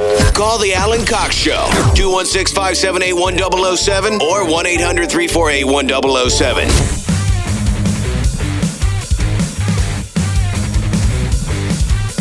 35192 to send a text. AlanCoxShow.com if you want to watch live there. iHeartRadio app. Of course, you can listen there as well. If you just want to leave us a message, you can always do that. Alan Cox Show After Hours line is 216-986-8903. The legendary Robert Klein is going to join me on Thursday on the show. And then Lynn Koplitz, very funny. She has not been here in many years, but she's doing the weekend at Hilarities. And she will be in here on Friday. Mary will be gone. Mm-hmm. Lynn Koplitz will be our first in-studio guest since January of last year. February. January of last year was our last. Bobby Kelly cut Bill's hair in February. Oh, yeah, okay. Mm-hmm. For around Valentine's Day. Bobby Kelly was the last live guest we had. Yes. I think so, yeah. Yeah, okay. I thought it was Ian Bagg in January. Okay, anyway, Lynn will be here on Friday. I mean, Bobby Kelly's like family at this point, so. I was going to say, that's probably why I didn't even have him in my calendar, because we have an open door policy for him. So that'll be exciting. I think Gwen is sitting in for you on Thursday. Oh, that'll be fun. Perhaps. And she will have, I believe, the audio of her showing my brother's haunted house video to the other girls at the bachelorette party. She was it's going to be loud. over the weekend. Oh, yeah. Yeah. I got a lot of messages after we were talking about this video of my brother's allegedly haunted house, that he's got some kind of disturbances going on, and there was some video that was attached to it that was pretty compelling, even for skeptics like myself. I heard from a lot of different people. Ray, who is our bureau chief in Vancouver, said that a lot of, and I was unaware of this, that a lot of curtain rods are spring-loaded because people were like, oh, maybe it was just air blowing the curtains. I go, no, this was a very abrupt opening of the curtains from the middle out. not like all to one side, 2-piece curtains. And my brother went and shut them, and then he walked out of the frame, and then they abruptly opened again. And so, wild video is interesting. I'm curious what's going on there. But I also think that my siblings would have known if he had spring-loaded curtain rod. But this curtain rod having a spring inside of it doesn't make the curtains themselves move. That's like unless they're on a track or something. Yeah, like a toilet paper roll. The holder is spring-loaded. But that's not going to make the toilet papers come off of the roll. No, but I assume the purpose of a spring-loaded curtain rod is to specifically open the curtains. Unless I'm thinking of the wrong thing. I think you're thinking of the tension rod. That's what I'm thinking of then. You'll put the rod on. It's a spring in but then there's a spring and a tension rod, like for a shower curtain rod. And some people use that for a curtain rod. Or a curtain rod. But I think what you're thinking is that's the spring that they're thinking of. I think there are curtains that are on a track or are rigged in a way that they're going to have springs that will help it open. But I feel like that would be, again, something that you're aware of if that's your house. You don't just go, I guess those are the curtains have always been here, and I'm not going to do any research on them at all, not going to look at them, just assume they're haunted. Well, again, you would hear if your curtains were being spring opened. And again, it's not limited to that. There have been things seen in the periphery, and there have been voices heard and things like that. So my wife and I were talking about this pretty extensively last night. I was like, I really need to know more about this. Because there are only two choices, which is that there's something going on in my brother's house, or he's goofing with everyone. And I go, and those to me are equally unlikely. So I'm really flummoxed. Because my brother's not like hey, I'm pranking everybody kind of. It's just that's not his thing. What? Nothing. I know you want to believe it's ghosts. No, I do believe it's ghosts. But you're coming. It's funny to see you at a point where you're just like, I don't know what it could be. I've been there with but that's the point I've always been at. I've always said, I don't know what anything is. I said, I don't know. You've been, I don't know, but you've been, that's not real until it's absolutely proven real 100% to me. Good luck trying to do that. That's what real means. I understand. It's been proven. I understand. Yes. It's just funny to see you. I know these days everyone's creating their own reality, but there is a reality. There's an objective reality. And that's fine. That forces from beyond this plane of existence. Even the way you're saying it there and the look on your face, because it's true. Okay. What I'm saying is true. Okay. There is no evidence to support this. Until you see it yourself is what you said, that a video is not going to do it for you. That until you were to be at your brother's house, seeing something happen, another video, a different video, 5 testimonials from everyone in the house wouldn't do it for you. But even your if own family. But even if I saw it, well, that's why I'm so ambivalent about it. Because I don't get it. Maybe some things aren't meant to be gotten. Yeah. I still like to see the video. Well, I'm trying to get my mitts on it so I can show you guys. Doesn't Gwen have it? She does, but I mean, she'll show it to you on Thursday. She wants to do some reveal, I think, here. Oh, okay. That's fair. That's good. Yeah. But, so I don't know. I don't know. You don't know what you don't know until you know. That's true. No, listen. Being a skeptic doesn't mean that my mind is completely shut to possibilities. Mm-hmm. But, what am I going to do? I mean, that's why I said it was kind of funny to there see in the you house teetering. Well, if someone else had shown me the video, I would have said, oh, that's all made up. But it's a video of my brother's house, and he's in the video from a distance. Again, I thought it was strange that there was like a security camera pointed in their living room, but he's got kids and you want to know where they are. Cam or something, right? Maybe? And my family's way into cameras. Everyone in my family thinks the world is out to murder them all the time. So, my sister was aghast. All of the people in your family that would get murdered, it's you. It would be me. By a long shot. Yeah. But my sister was aghast when I told her that we barely have any window dressings at our house. I'm like, who cares? And she's like, oh my God. She goes, when it's dusk, I shut all my curtains, all my blinds. There could be somebody out there. I go, do you think people are just walking around ready to shoot you in your living room? Like, there's this, I don't know. Some people who really think the world's out to get them. Well, there's also certain avenues, if you watch certain media, they definitely sell you on everyone's trying to kill you all the time. Well, no one's suggesting the world is not a violent place, right?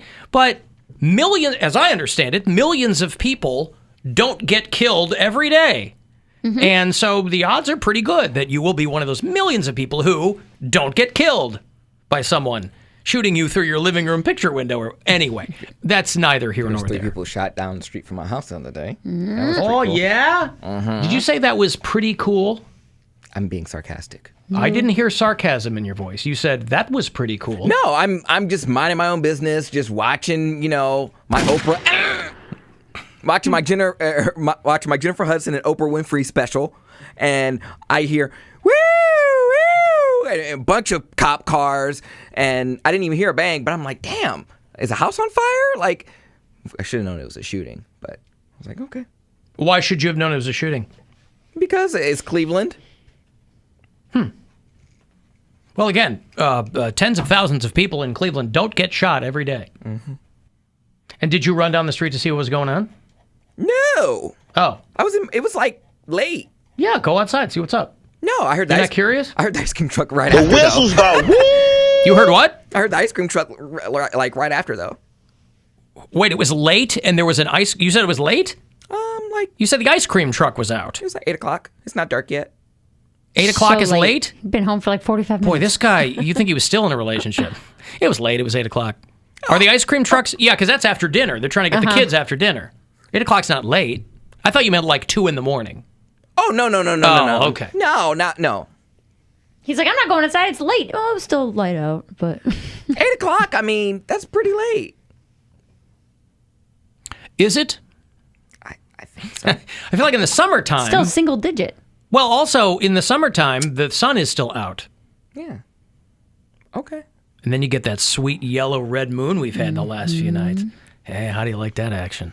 Now, let me pull one out of your book, Alan. Let me ask you this. Mm-hmm. If you were to get to the point with this brother's house is haunted thing where you believed it, where you're like, if there's no other explanation, we have explored every avenue, this has to be something supernatural.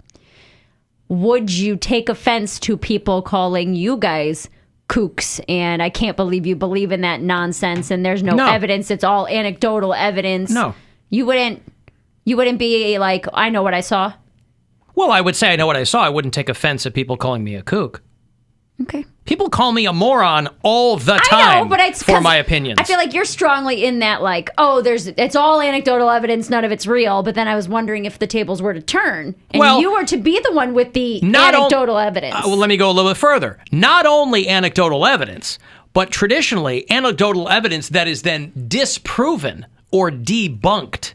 That's the other side of the coin. It's not just somebody going, I saw what I saw. A lot of these people that purport to have things going on, they've been debunked. Okay. Right? Yeah. So it's not just if somebody, again, this video hasn't been debunked.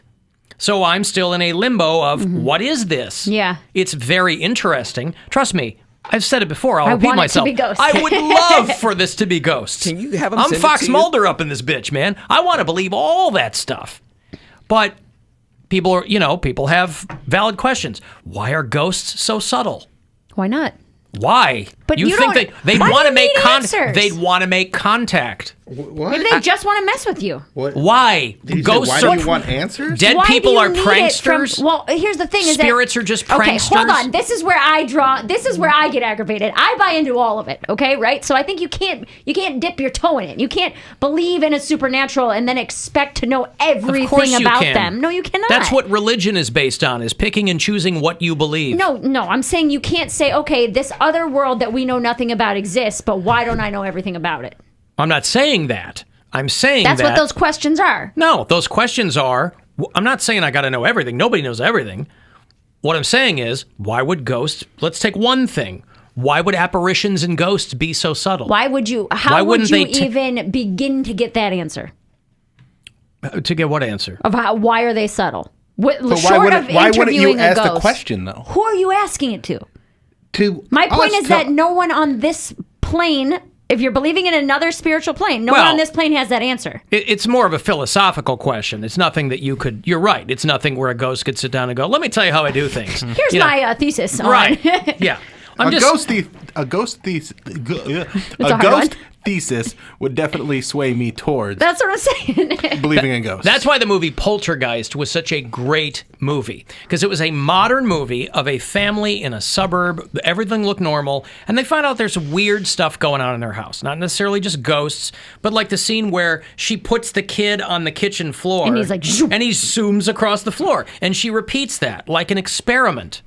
Where it repeatedly does the same thing, and then she draws an arrow in masking tape, and it didn't hurt that Jo Beth Williams was crazy hot back then. Can I ask you a question? And she's going up the wall Oh, in little underwear and the panties out baseball there. shirt. Yeah. Come on. I had a polter boner when I was a kid watching that movie. Close to my pants. And that was a not subtle ghost.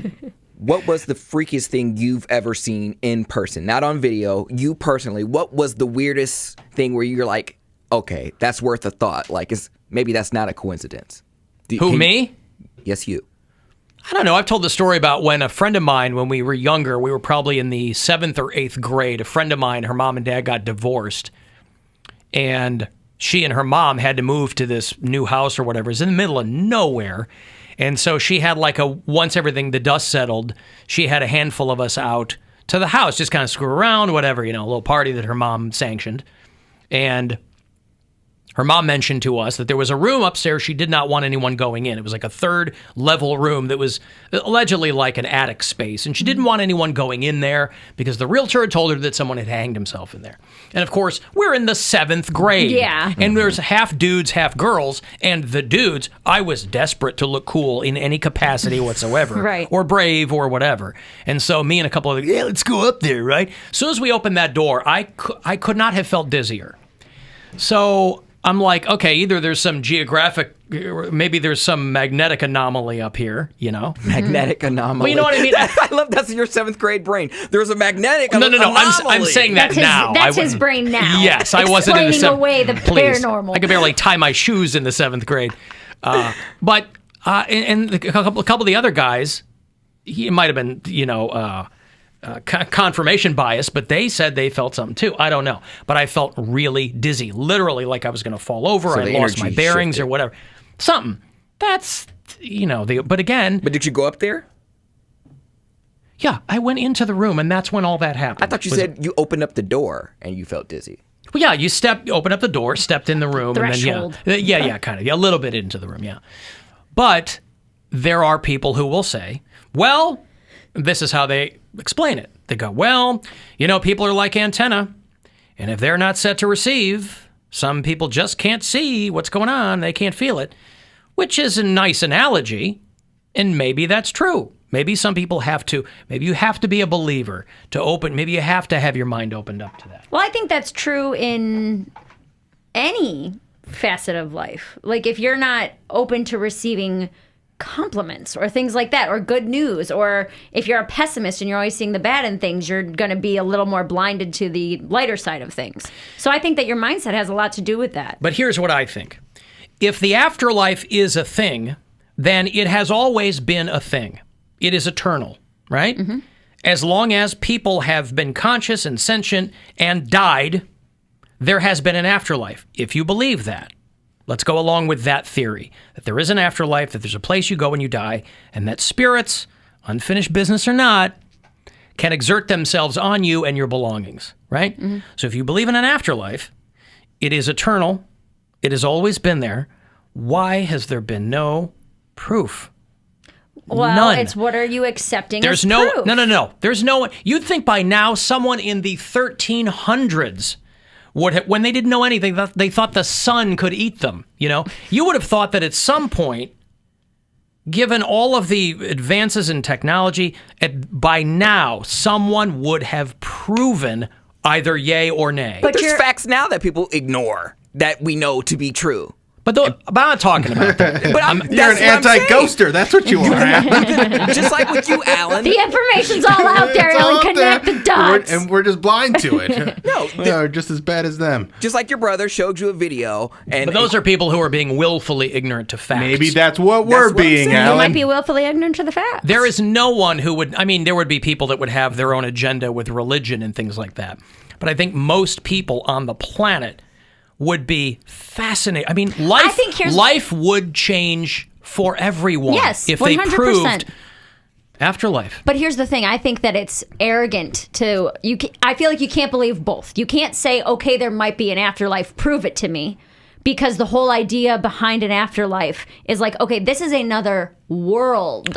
I'm not saying... how could we as humans prove that? That's an arrogant thought. I'm not saying prove to me the afterlife. What I'm saying is there has never been a single instance of activity here from the afterlife. Like, no one has ever said, if you put this house has this weird energy and this activity, if you put this block here, a ghost will move it over there, like the Poltergeist movie. There's never been an instance. I mean, I shouldn't say that. I was going to say there's been all kinds of so many. All these videos that you just say, it's a prank. These people are nuts. Nobody knows what they're talking about. Because they're debunked. Not all of them. Most by scientists. Okay, that's fine. Them. But we'll take the. But science can't explain the afterlife. That's the one thing they don't know. And because there are so many stupid people who will believe anything, those people are looking to I don't mean you. I mean like just people who are like.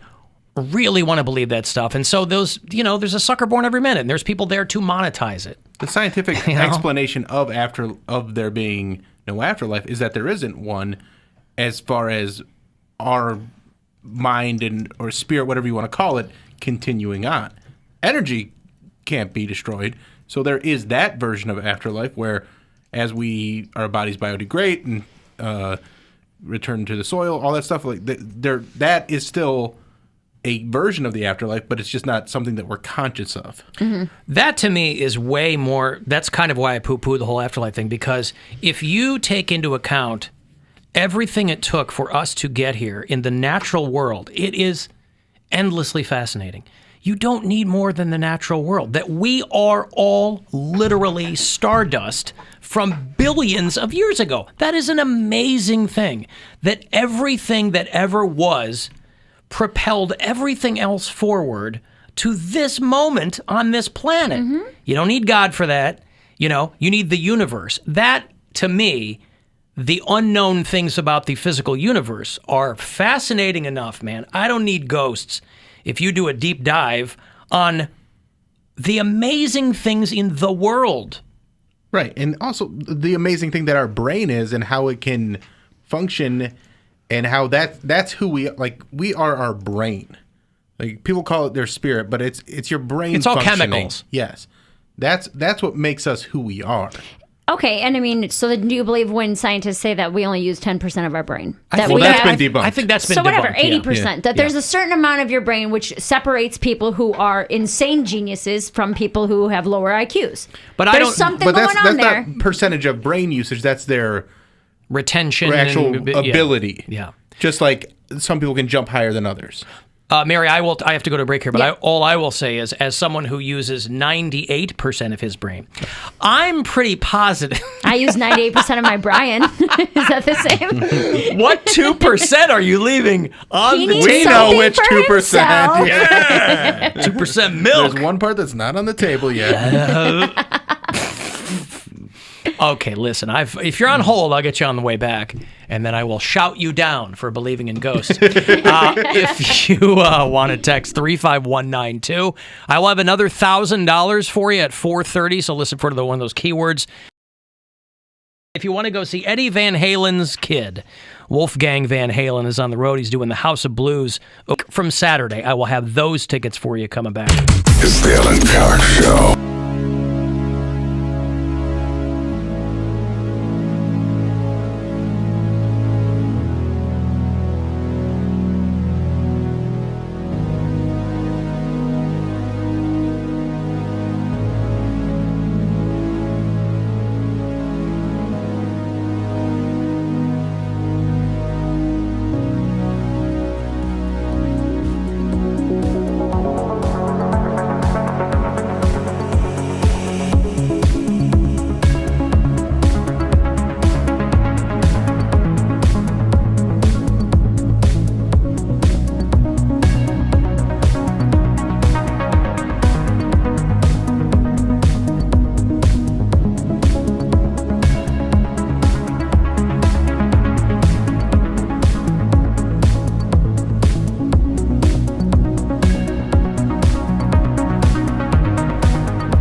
878-1007 to win, or 800-348-1007. He's been wrong at least 11 times in his life. But to be fair, those were on purpose. The Alan Cox Show. On 100.7 WMMS.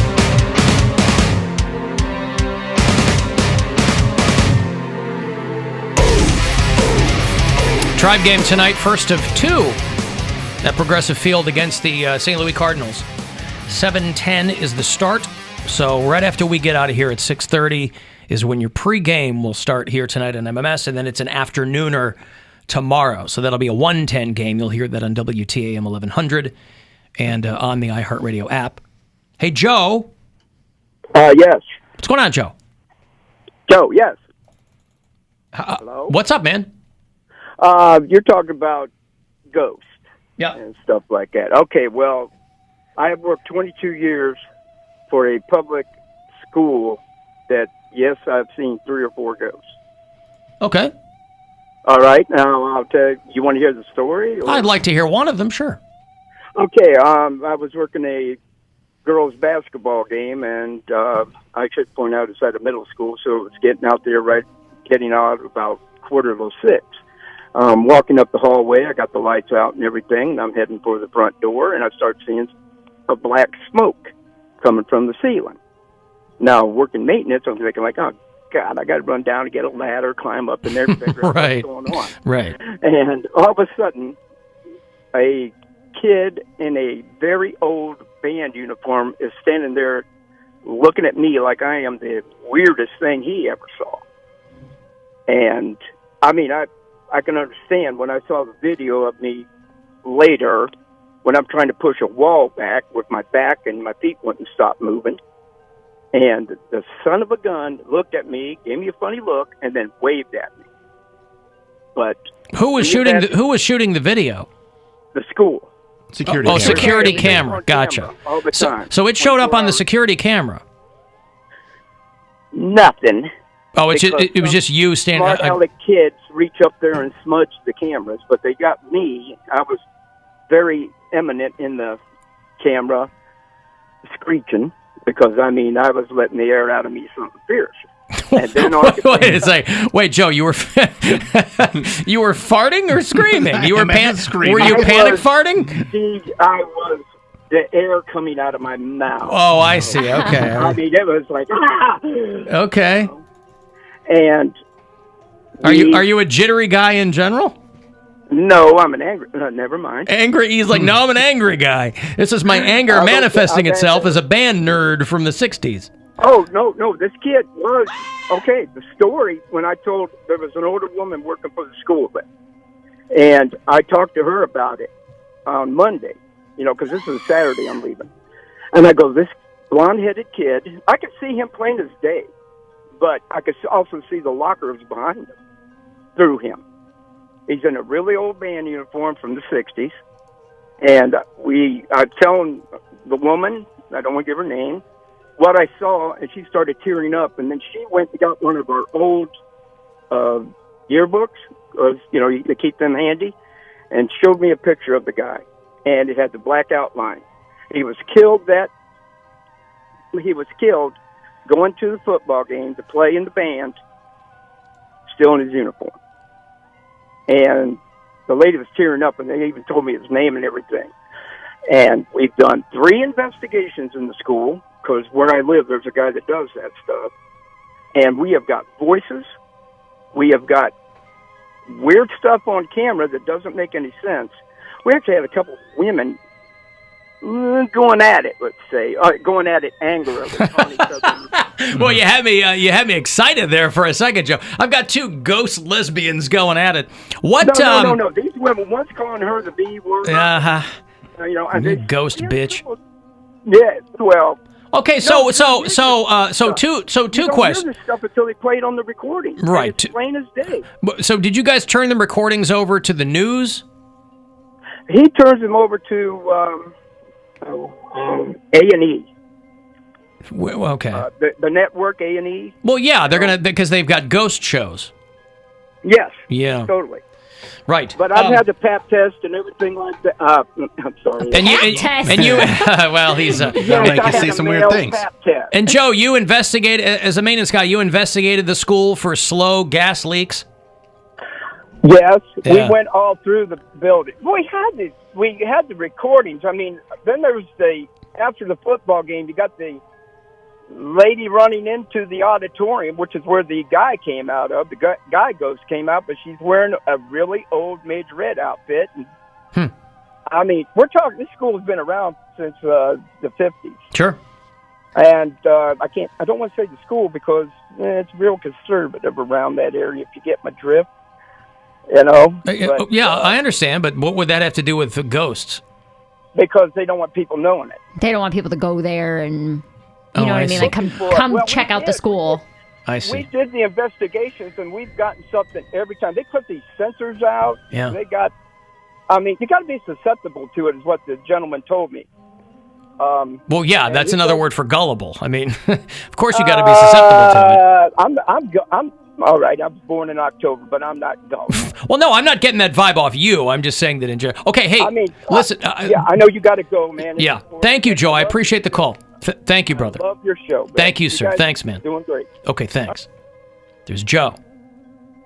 Alan, this one time in Ghost Band Camp. Hey, Tony.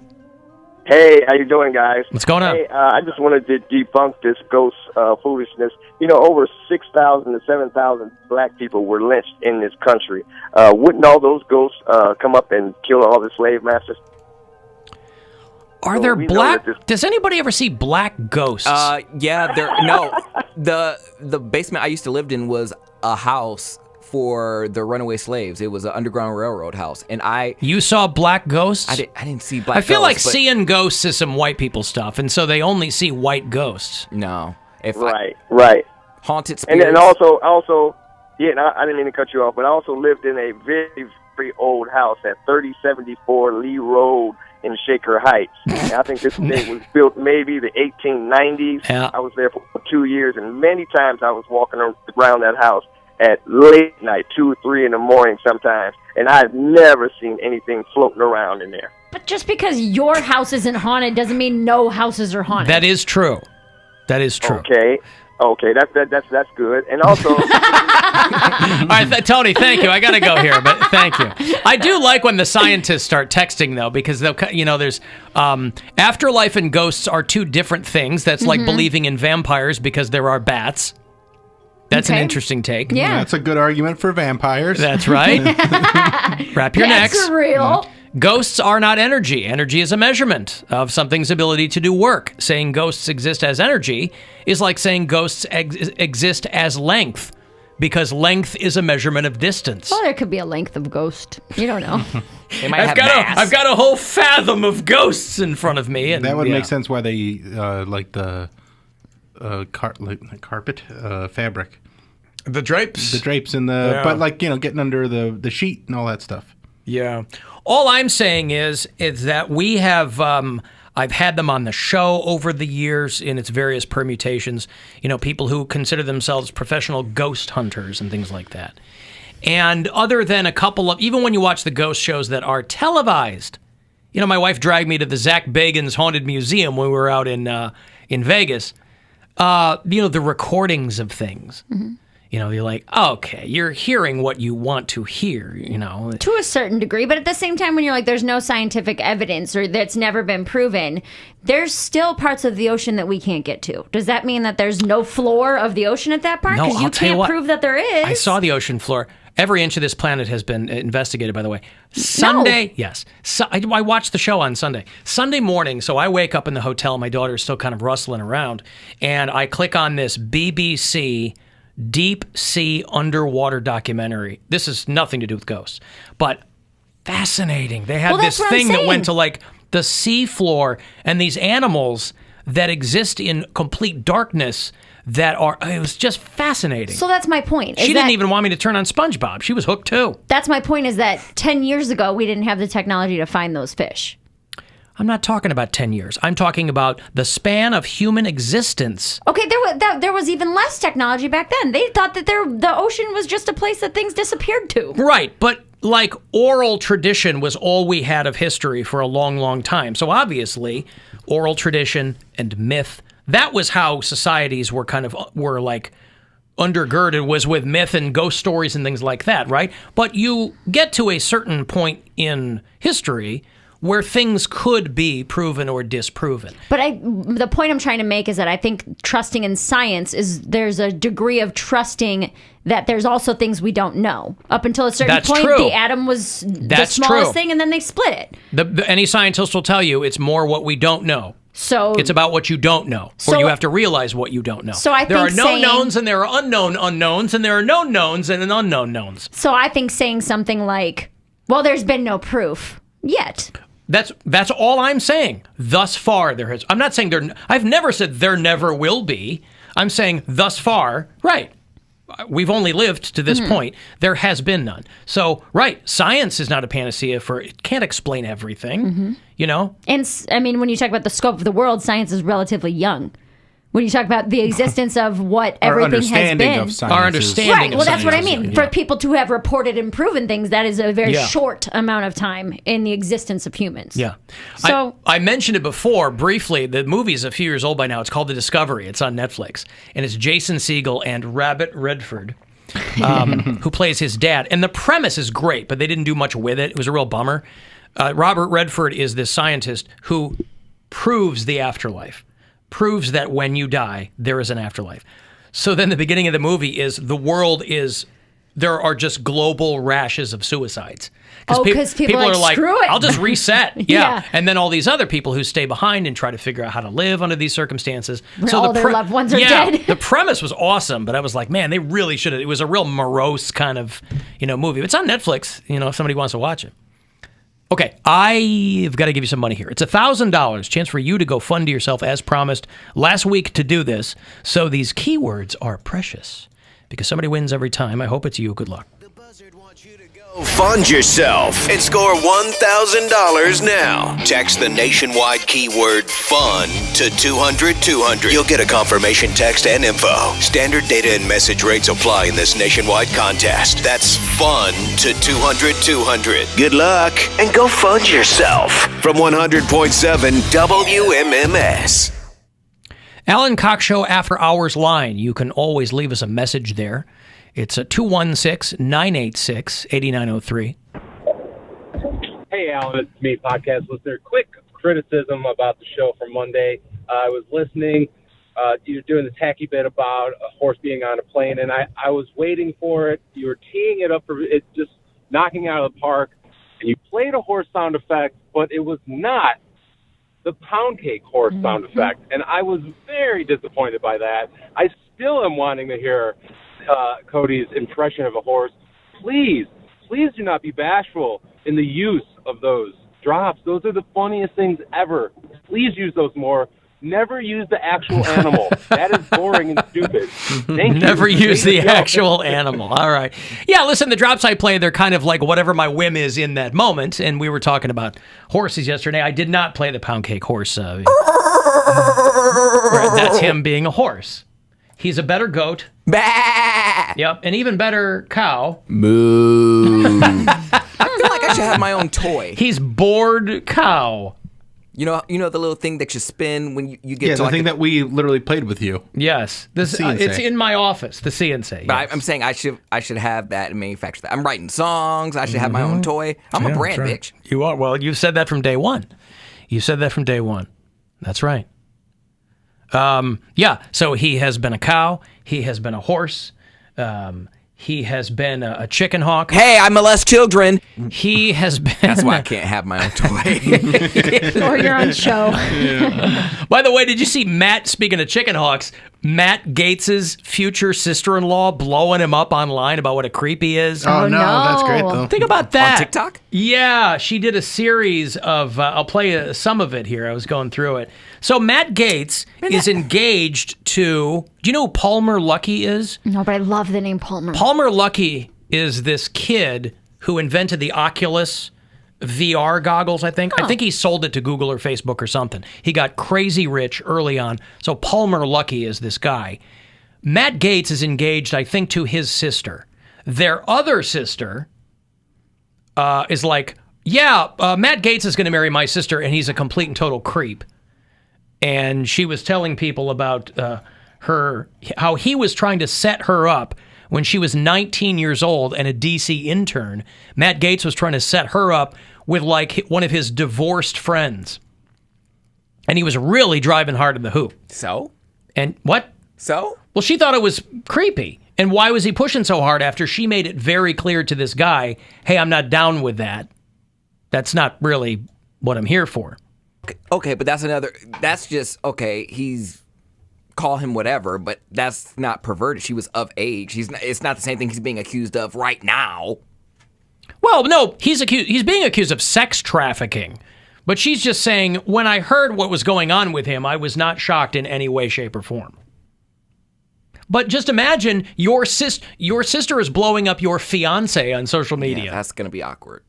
I now realize that I use the incorrect terminology. It is not pedophilia. It is ephebophilia, which is being attracted to like post-pubescent teens in the age range of 15. By the way, I'd never heard that word either, so I learned something from the jump. They just lump them in what with was it? pedophiles. Well, no, pedophilia is a specific thing. That's when you like children. Little kids. Yeah. Ephebophilia is the sexual interest in mid to late adolescence, 15 to 19. Okay. You don't like them real little, but you like them young. And that's what she initially called them. Ebophilia? What is it? Ephebophilia. Amelia Bedelia. Yeah, it does sound made up. Ephebophilia, right. Obviously, it's only a crime once you're south of 18, right?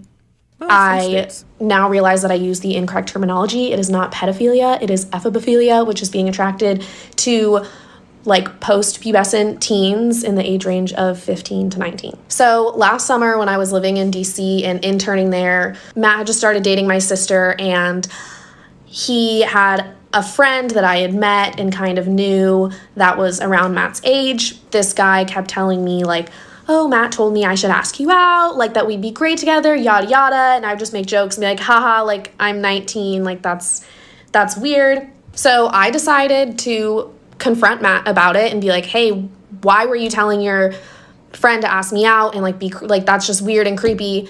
So come Thanksgiving, when I finally had the chance to see him face to face, I was straight up with him and I was like, what is up with this? Why did your friend say this? Very much was like wanted to hear his side of the story, and he just immediately got so defensive, started yelling at me and my mom. He called me a narcissist, was just 1,000% gaslighting me. I literally was just like standing there asking him like, are you going to listen to what I have to say? And he went full lawyer on me. Like, I don't have to listen to you. I don't have to answer your questions, whatever. And as far as I'm concerned, someone who is innocent shouldn't be getting so defensive and literally being a grown man yelling at a 20-year-old girl. It was just beyond me. So basically, to continue the story, after I had this encounter with Matt and just saw his character and the type of person he is, when everything came out about him, I honestly, unfortunately, was not surprised. Listen, here's all I'll say.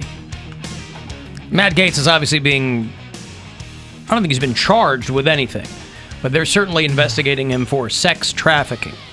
However, ephebophilia, the sexual interest in mid to late adolescence, 15 to 19, that is the definition of it.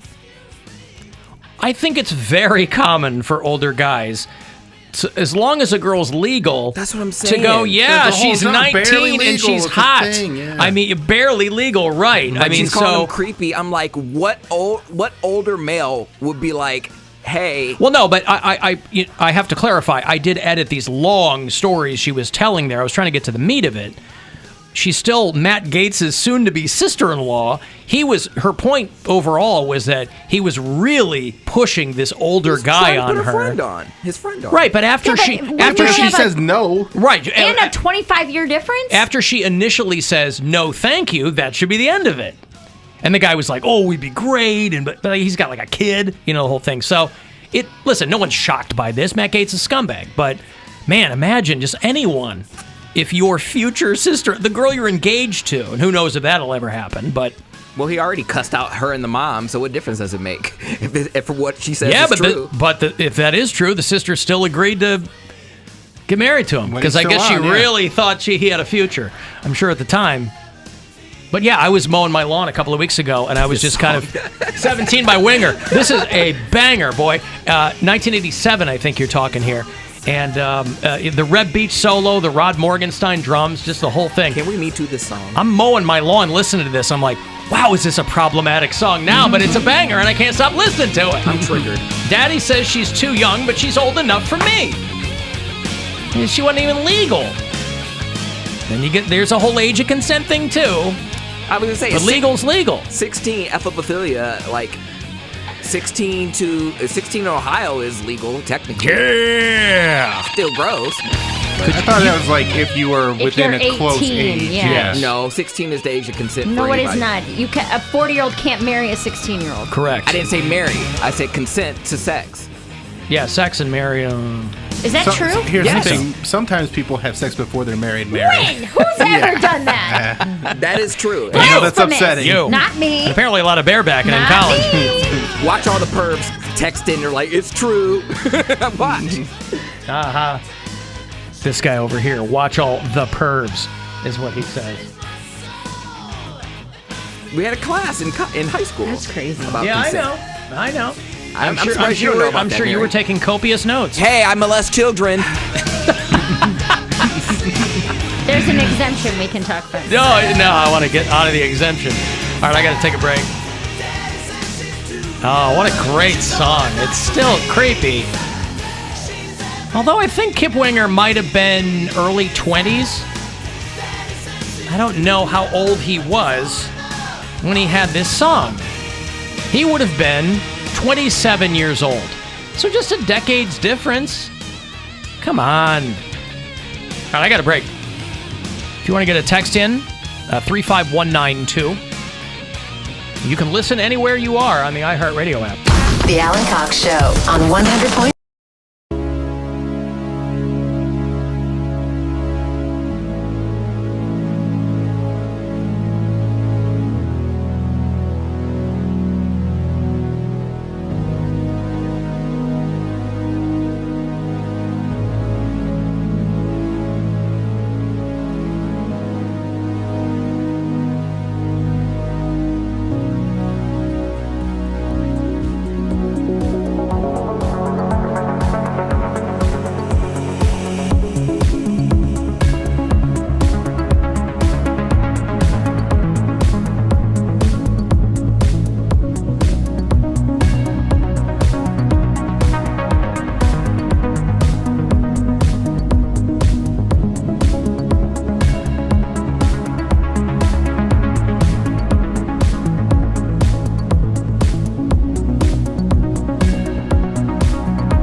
35192. Want to send me a text?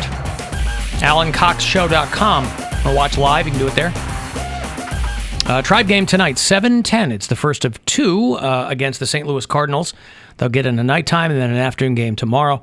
So 7:10 tonight. Shortly after we get out of here is when your Tribe pregame will start up at 6:35. Just in between us and the game will be, I think, the last chance today for you to get yourself $1,000. So listen for those keywords because it's the last week to go fund yourself, but there will be plenty of those keywords in the meantime. Next one here is coming around 5:30.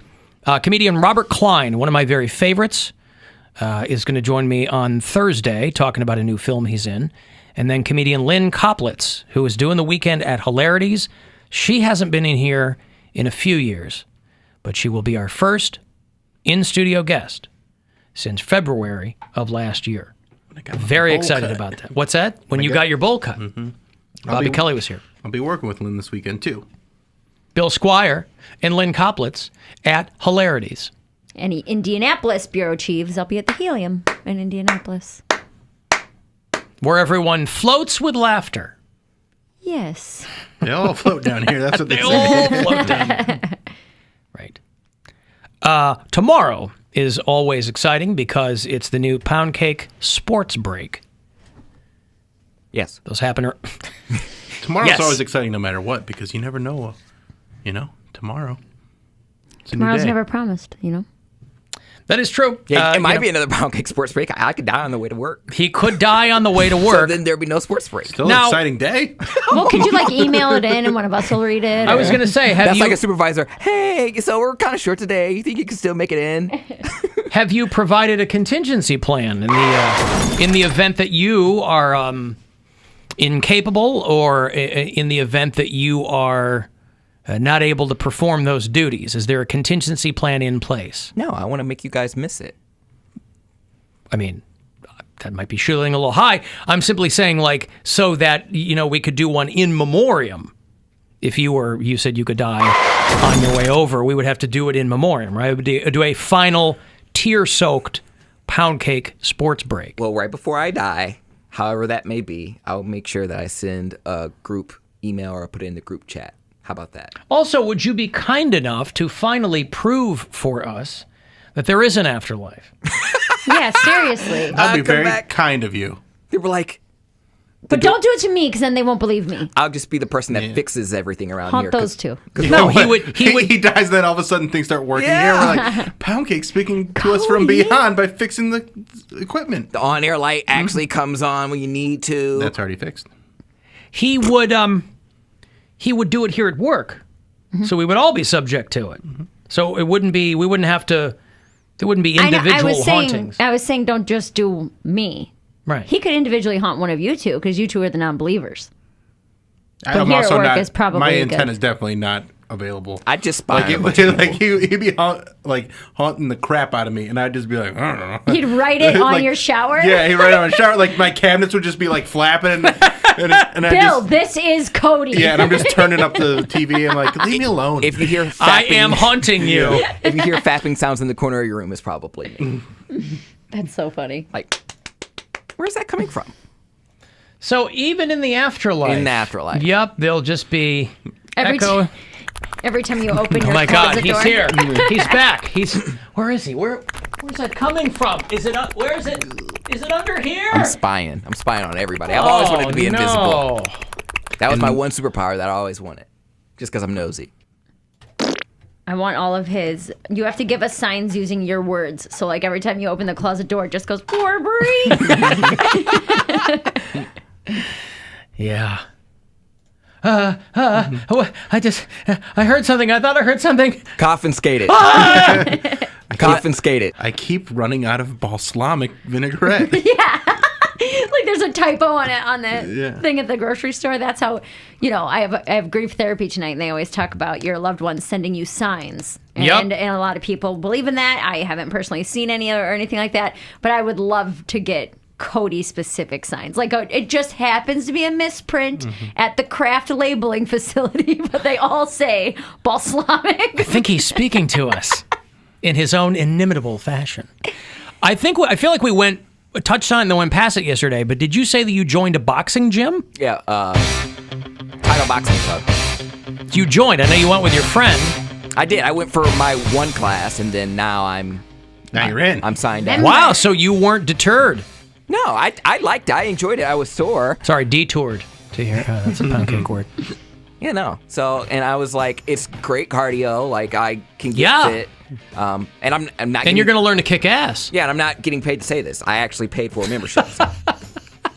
I'm not getting paid to say this. Yes, I think we knew that. No, I'm just saying people would be like, "Ow, they're endorsing me." Like, well, no, you'd go, "Hey, this is Poundcake for the boxing place." This is Poundcake for hitting things. Yeah, come by, let me smack your bags. But I needed to do a gym of some sort, and again, I'm not a gym guy. Like, unless I have a teacher or like a regular routine, then I'm not going to go. So I was like, oh, okay, I can do Orange Theory. Like, they do their classes and, they work out. And then my friend was like, oh, no, I do a boxing class. You should just come with me. And I had no plans on doing it or like joining. But then I was like, okay, that's not bad. They were like only an hour long. So I was like, I could do that. It's going to be a long hour. It was a long hour. I was like, well, I was going to say, only an hour. At least, because my wife used to go there, at least in the initial few sessions, that's going to be a long hour. You're like 18 minutes in, like, I'm done. And I hate it because like I go home and like an hour is like an eternity. I'm like, or no, it goes by really quick. I'll watch my show. I'm like, oh man, over already. It's an hour. You have an hour for something that you don't want to do or that you think about too much, that you're dreading. Honey. Yeah, that's why church sucked. How long was your church? Well, I mean, we had to go every day. So morning mass during the week was like a half an hour, but then you're still doing it an hour on Sundays. I don't want to hear it. Black church was like... But you went once a week. Yeah, but it was all day. It was like we had 7 hours. We had 3-hour church. His was like 8 or 9. Yeah, because we had an intermission. Like you go 7 o'clock in the morning, you're done. You take a break at noon. Yeah, okay. Come back at 1. Done by like Greek 5 or 6. Orthodox services. Ridiculous. I think Poundcake's haunting us. Hey, you a bitch. Okay, well, good. That's exciting. Yeah, no. That you're going to be boxing. And that'll prepare you in case you ever get into a situation where you got to do some celebrity boxing. Yes. The Logan Paul? Yeah. But I was like, I figure now would be the time to do it, diet and exercise. When I go to Mexico in November, I have a nice toned physique. Oh, that's what you're prepping for? That's something to look forward to because I've realized now, I'm like, if I have something to look forward to, I mean, it's something I spend a lot of money on. Yeah, you need a goal. Some goals, yeah. Yeah, because I Are you going to Puerto Fajardo? Where are you going? Isla Mujeres. Okay, yeah. Off the coast of Cancun, I think. Okay. I've never been to Mexico. First time to Mexico. Oh, you're going to have a lot of fun. Hope so. Oh, boy. But yeah, so I remember last time I lost 20 pounds in a month due to my San Diego trip. So this time I actually have months to prepare. So I'm like, I don't necessarily... And that was just diet. This is diet and exercise. So exercise. you could get some little muscles in there. I know Cancun still has a Planet Hollywood, by the way. So make sure you take a puddle jumper over there. Isla Mujeres, tranquil beaches, coral reefs, which Poundcake, those are not the things you hang on your door at Christmas. And all kinds of restaurants on this small scenic island. We've been to Cancun. We didn't go out to the island. My friend, we're celebrating her birthday, and she goes every year. Like, this is her place. Like, she knows. Oh, so she knows her way around. They know her by name there. Like, this is her favorite vacation spot. She goes on other vacations too, but this is like her second home. Well, the great thing is too, you can get some of the local flavor, like Pizza Mike's. Yes. Or Polo's Mango Cafe, or Casa Wendy, or Coco Jaguar. Oh, you're going to have so much fun. You did just inspire me to open a craft store called Coral Reefs. Coral Reefs. Yeah, just a holiday store. Yes, just like put it in a beach community where everyone has like Airbnb beach themed houses. Yep. Every house would have a coral reef. Yep. While you're on the island, Poundcake, don't sleep on the Women's Beading Cooperative. What's that? Beading, not beating. The Aquatic Fun Day Park. Mm-hmm. The Capitan Dolce Beach Club. I hope there's a gay club on the island. You hope there's a gay club on an island off the coast of Mexico? Yeah, I think you're going to be okay. Okay. Well, the island's only like 3 miles and like it's not big. No, but it's packed with stuff. Okay. Because it's for tourists. Okay. You'll be fine. Hopefully. Yeah. When I went to the Dominican a couple years ago, I got super, super sick. But at one point, they were like, we're going to go to the nightclub. And the nightclub was like attached to the casino. Yeah. And the casino was like Or nine it's a slot Senior machines. Frogs. It was like 9 slot machines and a blackjack table. And then in the other, and you could hear the club music in the casino. And then in the back room of that was like a DJ and like a wedding style dance floor. Oh, God. Remember the nightclub at the hotel in Jamaica where it was this like, remember that? So It was this janky. like sad. You Yeah, were there? No, but I'm saying Erica was there. I'm saying that it was probably the same as Yes, what mine was. it's like this flat tile floor Yeah. with like a couple of thin risers. Bro, we made it an event to go to that club. I was like, ooh, let me go get my outfit on. You guys hung out late. Oh, my we had a God. couple drinks. We were like, we're going upstairs, man. Bill and we're I, there to have a good time. Yeah, we no, did I get have it. a good time. yeah, because I mean, the black girls were loving Bill. Bill has a special charm because they were like, ooh. Well, also there was no options. But still, they were like, Right. go white boy. Yeah. Bill would dance in the middle. They would surround us. We had some fun. Yeah, it was fun, but I just could not believe how dead that club was. Well, the It whole was a nice resort was facility. dead. For Were the you guys most there on an part. off weekend or something? We were there in or- like October, and I think it was just like November, because we flew out the night after the election. Trump got elected while we were there. We were drinking so heavily for breakfast. Best gay bars near Isla Mujeres. Crowbar. It might be Isla Mujeres. I don't know how to pronounce that. Isla. Isla Mujeres, whatever. Laser Hot Bar. Yes! Who loves laser? Yeah. Laser Hot Bar. Gazer beams. La Rinconera. The Regina Club. Oh, yeah. Maybe Regina. But, you know, they've got a lot of dudes in leather there. Now, I went to 10 best gay bars near where you're going to be, and it gave me 3. So It's a small island. No, I understand. There's I at least understand. some. There are 3. Options. Better than Jamaica. I was on Grindr in Jamaica, and this guy was like, hey, can you host? And I'm like, yeah, where are you? He's like, Cayman Islands. I'm like, oh. No, then. Yeah, no. How far? Boat ride. They have a music festival called Utopia that happens there in April. You could go for that. Ooh, look at that. I don't like traveling by myself. I'm flying with my friend down there.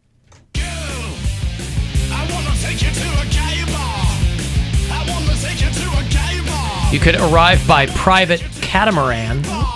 What's a catamaran? It's a big boat.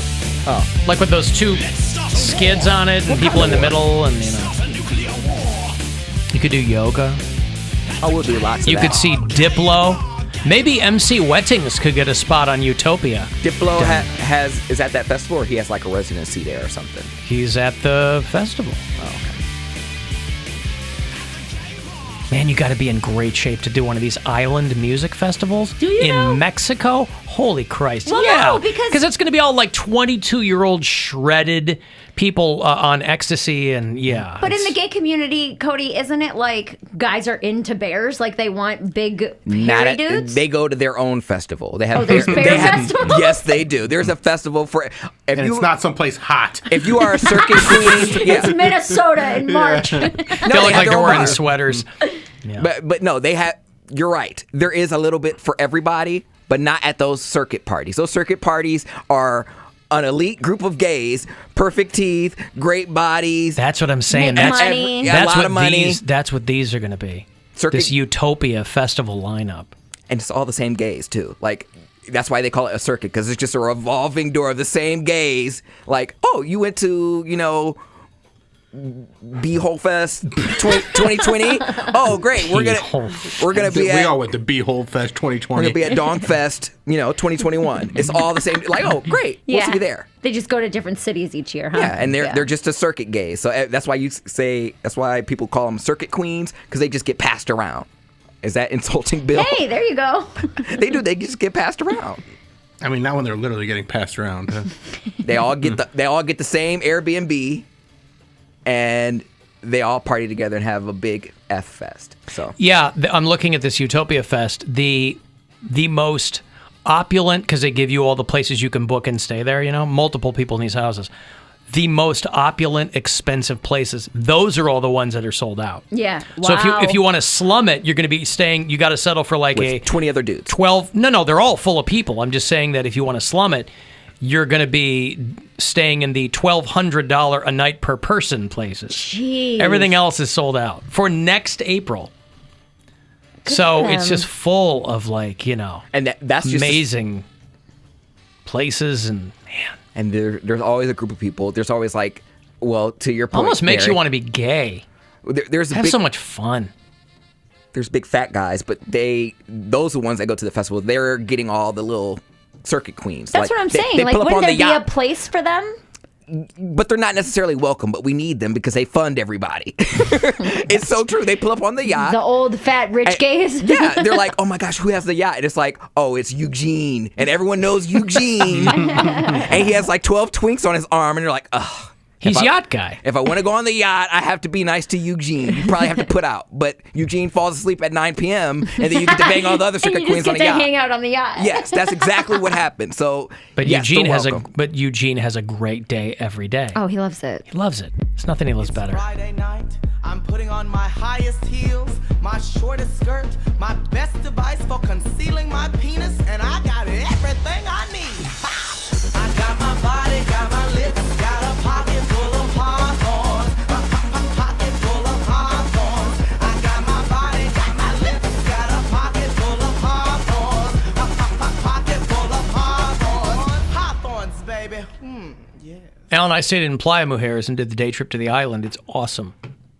Super blue water. Do the zip line, rent a scooter, and explore, is what this person says. Man. There you go. Hopefully zip line is not a person.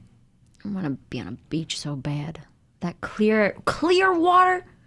As far out as you can see that clear Dude. water. You can put your head under the water and see out into the... Yes. Yeah. When I was in Hawaii, great. that's what that was. And I was Yeah. like, I think about it. I wouldn't say every day, but I'd say at least twice a week. I'm like, man, I want to go back to Hawaii. Don't cry because it's over, Mary. Smile because it happened. Never been to Hawaii. I would like to go. Show trip. Yeah. My wife was there for the millennium, and she got food poisoning. She's like, I'm on the beach when it turns the year 2000. I'm vomiting up bad clams or whatever for 2 days. Alan, speaking of festivals, that Woodstock 99 documentary is a good watch. I heard about that. Yeah. On HBO Max? Yeah. With what? That's when they burned the place down, I think, right? Limp Bizkit and all them? Things got wild. Right. I had buddies who worked in other markets who went out. Friends of mine that were working in New York and Boston, they were there doing stuff. And they were like, man, it was a scene. I didn't get out there. Tell Poundcake to not drive the golf carts drunk on that island. I'm not going to be driving much of anything. Why would I? No, the golf cart, just to kind of zip you around. I bet that's... Yeah, I'm sure they have ones that you can rent. But Yeah, you're not a guy I'm that not gonna be takes the driving wheel. it. Yeah, exactly. No, You're- I'm going to be drunk. Yeah, an take me e-scooter where I kicked wanna your go. ass. No, I understand. I'm just reading what people are saying. These are all helpful tips from people who visited there. No, I have no interest. I'm sure they pop you and go, well, we do take bribes. He's like, 5 pesos? What is this? Hello, who's this? It's Thy Mule. Oh, hey, what's up? I just haven't trust in Thy Mule you in a while, so I just wanted to call and say trust in Thy Mule. It's been a while. So straightforward. I kind It's of like less it this fun. way. I like it this figured way. I wanted to try a new approach this time. Maybe it'll work in the future. Maybe not. He's like, hey, it's Thy Mule. What's up? Hey, trust in Thy Mule. Okay, well, now we have established some trust, haven't we? I guess so, and I appreciate the time and the candor. You're a very effective host. All right, thank you. There you go. There's Thy Mule. What did you think I typed? No, I know. It says on my screen, Thy Mule. Trust in Thy Mule. Did you catch him, Poundcake, or did he come clean with you right No, off the bat? he was very polite. He said, hi, this is the Mule guy. Can I Thy Mule Alan? I haven't done it in a long time. I said, well, since you asked so nicely, I'll put you on and see if he picks Here we you up. go. Alan's having a good day. I'll put you right through. Oh. All right, I'm going to have another $1,000 for you at 5:30, so listen for that keyword to go fund yourself after the break. If you want to see Brit Floyd, the world's greatest Pink Floyd tribute show, they are going to be at Nautica in September. Whether they've got the flying pig, who knows? But they'll have the lights and the music and the whole bit. So if you want to go to that show, I'll hook you up right after the break here. It's the Alan Cox Show.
45192, send me a text.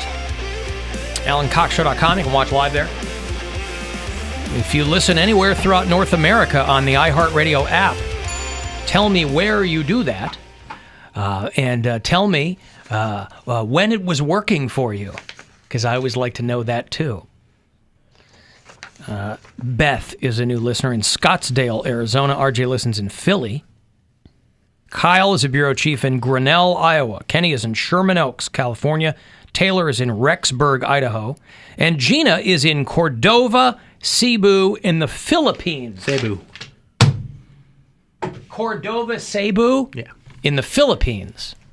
You saw that the Philippines won their first gold medal ever in the Olympics.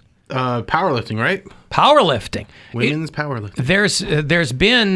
There have been some interesting Olympic stories. I'm not watching. I don't know who is. But the Philippines won its first ever Olympic gold after 100 years of trying. Good for them. Hilden Diaz of the Philippines won the women's 55-kilogram weightlifting at the Tokyo Games. She made history, winning the first gold medal. Boy, you instantly become a national hero. Absolutely. You're the only person in your country to win a gold medal. Considering, like, Manny Pacquiao, I believe, has been in the Olympics, Yes. hasn't he? Yep. But he never won a gold, huh? Not that I know of. Oh. Standing where no Filipino had stood before. This woman who serves in the Philippine Air Force, so they have one, sang along to her country's national anthem, won her first ever Olympic gold medal. So that's exciting for them. I was reading that Bermuda is the smallest country to ever win a gold medal. A girl in Bermuda, Flora Duffy, won the gold in the women's triathlon to get the first ever gold medal for Bermuda, and they're the smallest country to ever win a gold medal. That's exciting. Yeah, there's all kinds of like interesting stories. You know, because like if the United States wins something like men's basketball right now, who knows what the hell they're doing? You know, Greg Popovich has no clue what to do with these guys. They're getting beat by France, and you know. Well, France is a good team, though. Yeah, but like, but it's still like we should still be dominant. Yeah, they haven't lost a game in 17 years, right? Their first Olympic game since 2004, they lost. Right. So got the bronze medal that year. They're in trouble. Yeah, they're in trouble. Yeah, for sure. A girl from Cleveland. Ah, the fencer, right? Yes, Lee Kiefer made U.S. history winning gold in women's fencing. She's a 4-time NCAA champ at Notre Dame. She placed 5th in the London Games and was 10th in Rio in 2016. So no stranger to the Olympics. She was born here in Cleveland, and she earned the 3rd gold medal for the United States. Now, this is near and dear to my heart because I had a fencing phase as a young man because I was super cool and popular. I had my own épée and mask, and I learned my thrusts, I learned my parries, I learned my en gardes, and it was a short-lived fencing phase. All of that just to paint some fences. Mary, shut up! Well, Huck Finn over here. I had a straw hat on. I had raggedy shorts. One little Come on, button guys, undone this is for fun your to overalls. do. That's right. So you got to pay me to paint this fence. That's right. Was that Tom Sawyer? That was Huck Finn, right? Huckleberry Finn, I believe, wasn't it? So yeah, I don't. My fencing career was not auspicious at all, but it was fun while it lasted. I don't know how I got into it. I got into it the way I got into most things back then, which was somebody said I couldn't do it. And then I proceeded to prove them right. But at least I took a shot. In the movie, not It Takes Two, the other twin movie where Lindsay Lohan plays both twins. Parent Trap. Parent Trap. I almost said Parent Swap. Parent Trap. Parent Swap's also a movie.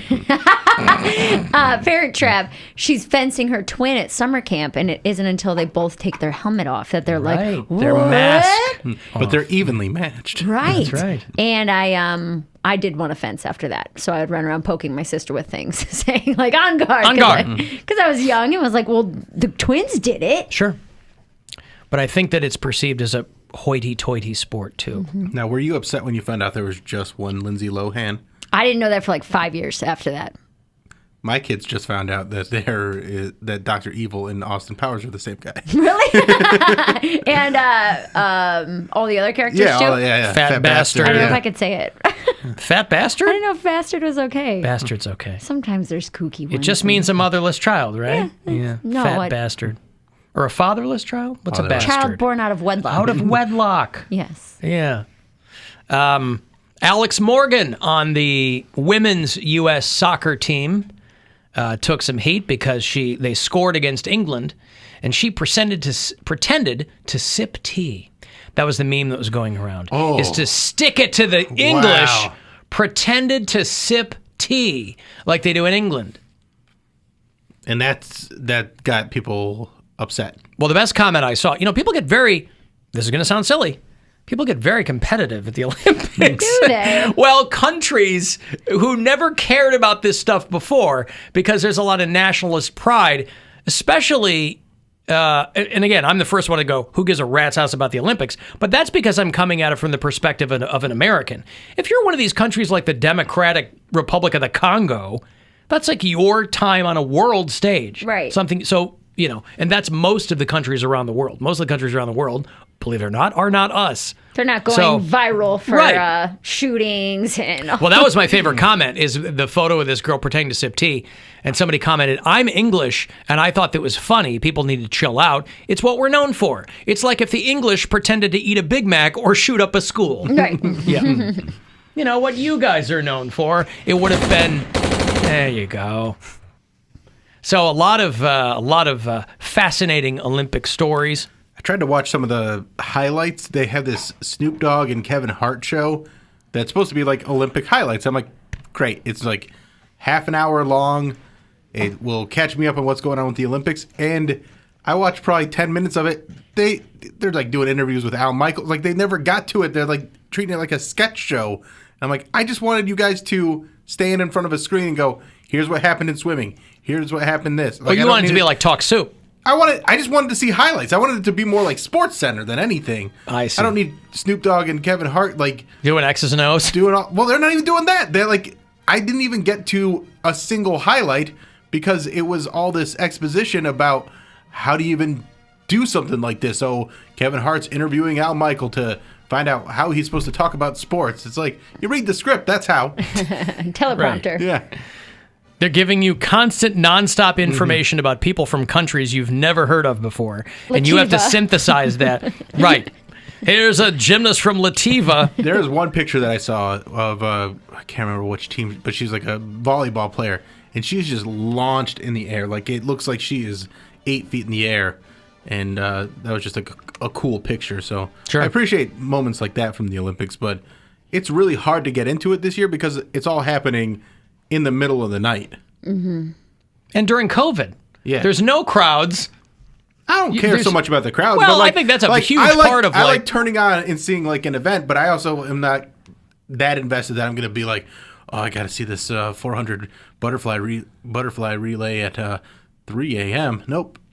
Some girl Don't need that. from Alaska came from behind in the swimming team, and I think got a gold.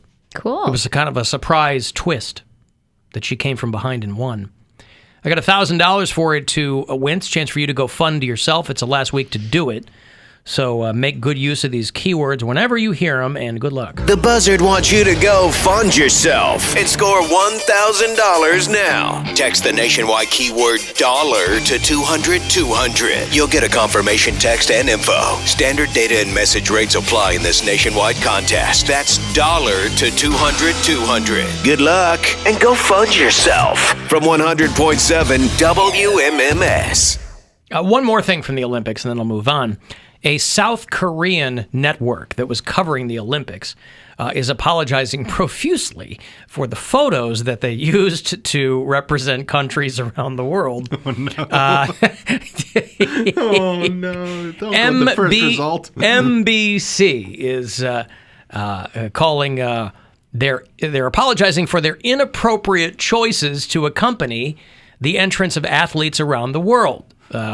The opening ceremonies, they'd have people coming out, and this South Korean network would just flash photos that they associated with these these countries. When Ukrainian athletes were walking out, they had a picture of Chernobyl. The nuclear disaster that, of course, if you watch the HBO miniseries, it's pretty wild. When an Italian athlete showed up, they had photos of a pepperoni and olive pizza. Green olives or black olives? It just says olive-topped pizza. Which is better? I would prefer black olives on a pizza. See, I prefer green. I used to get my pizza of choice was always pepperoni and olive. But for some reason, fewer and fewer places seem to be carrying olives. So I moved away. Now it's green pepper. The olive shortage. Is that what it was? Mm-hmm.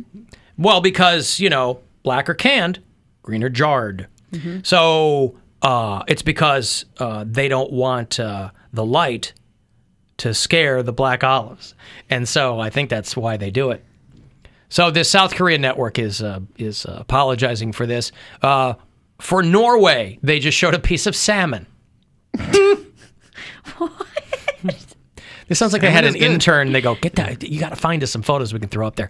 And when the Romanian athletes walked out, the country of Romania, they showed a picture of Count Dracula.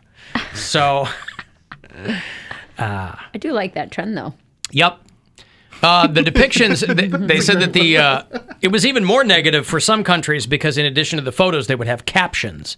And their caption for Syria said, there's a civil war there that's been going on for 10 years.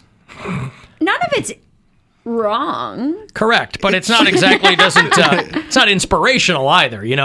How hard is it to Google some great fact about Syria and plop that up Well, there? that's probably what they did. It was like top 10 facts about whatever, insert country. Chernobyl's the first thing that came up, and they were like pictures of Chernobyl. Well, then you go a little deeper. You look for the they good don't thing. have time for all that. Right. They have no time to prep. Who knows what countries will be competing in the But Olympics? also, they're going with their most famous thing, so that's what people in South Korea are going to. They go, oh, Ukraine. That's where Chernobyl was. We know about that.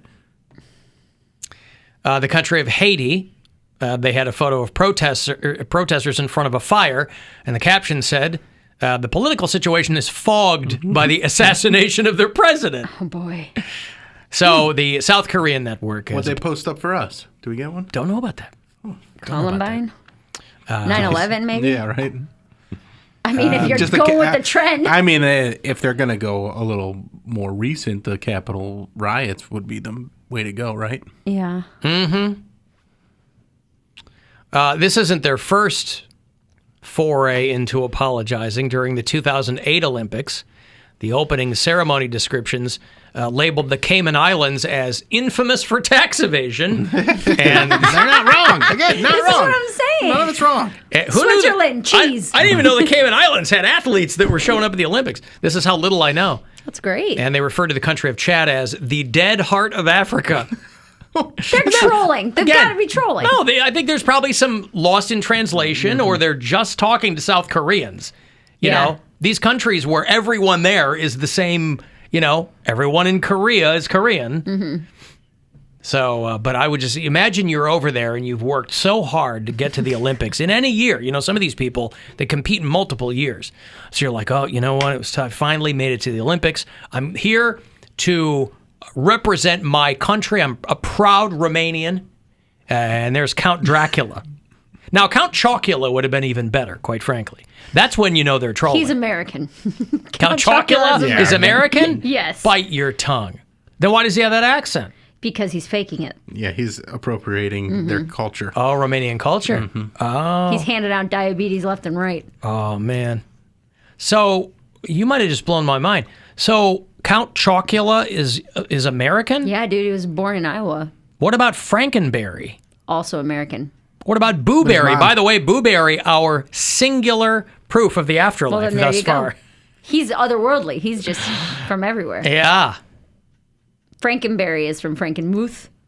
They changed those cereals from when I was a kid because my mom, very early in my life, apparently wasn't on the super health kick. So I recall as a very small child getting Booberry dry in a cup. Mm-hmm. And my mom would joke that the marshmallows would come out in my poop. That was like a running joke, is that they didn't do anything, or but years ago when they brought those monster cereals back initially, they absolutely changed the way they tasted. I don't know if they were using like gluten-free, or, I mean, we're talking 50 years, so clearly they would have made some advancements in creating these things, but like Boo Berry tasted different. They had one called They removed the lead. Yeah. Maybe that's what it was. Well, because when I was a kid, it was just Count Chocula, it was Frankenberry and Boo Berry, but then they had like Fruit Brute and Yummy Mummy, which I never had. What did Yummy Mummy taste like? Toilet paper? It was just like a random fruit toilet paper. What did they modify with? You know, Count Chocula didn't Not taste like a toilet paper. vampire. It wasn't vampire flavored. Well, I don't know. The flavor is in the name. I don't know what Count Chocula tastes like. He might taste Chocolate. like, he doesn't taste like chocolate. Oh, well, I'm talking about the cereal. Frankenberry, Fruit Brute, and I think that they still make these cereals.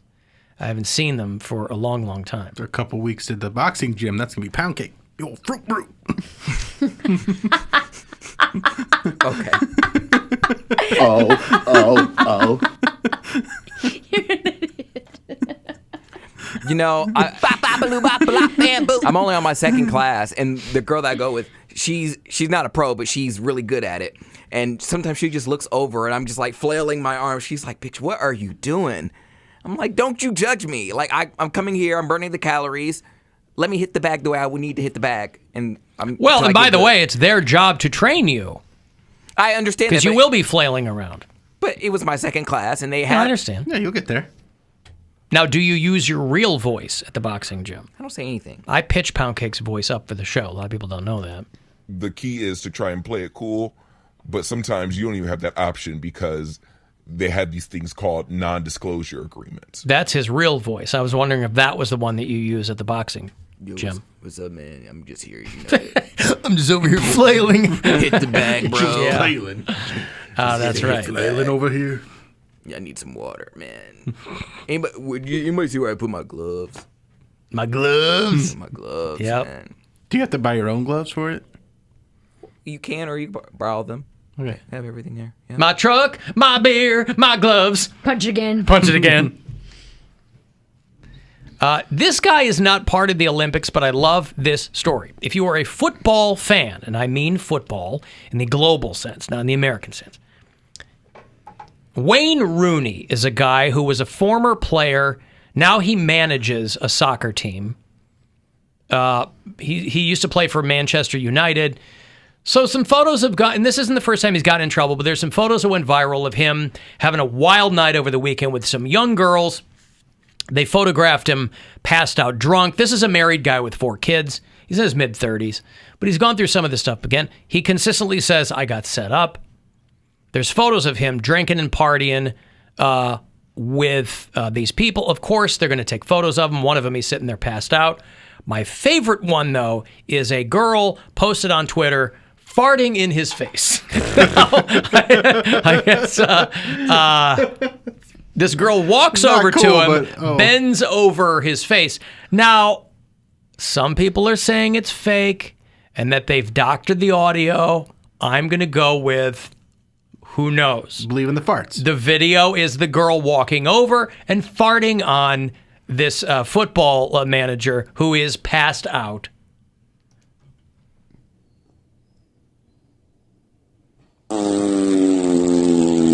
Oh my God. That's so long That's and a, loud. yeah, that's a That beefy sounds fart. fake.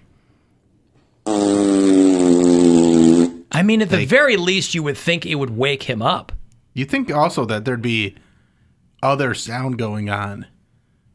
Well, I don't he's know. asleep. The room seems quiet. It does Okay. show her backing her ass up to get all juvenile on you to his face, and he's sitting there passed out.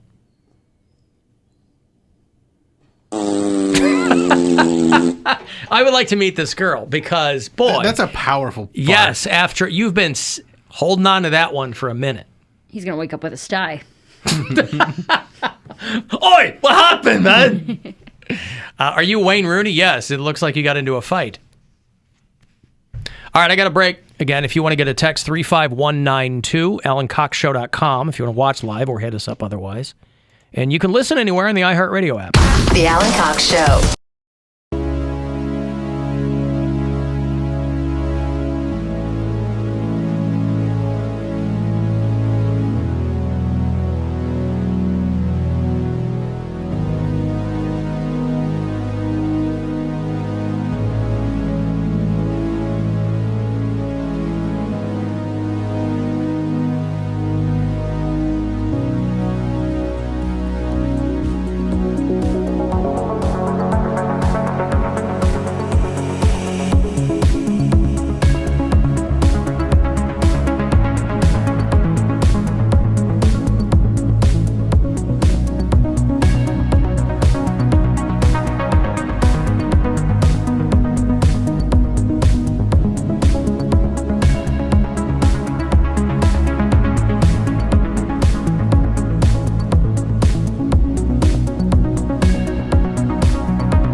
I'm not here to make a record, you dumb cracker.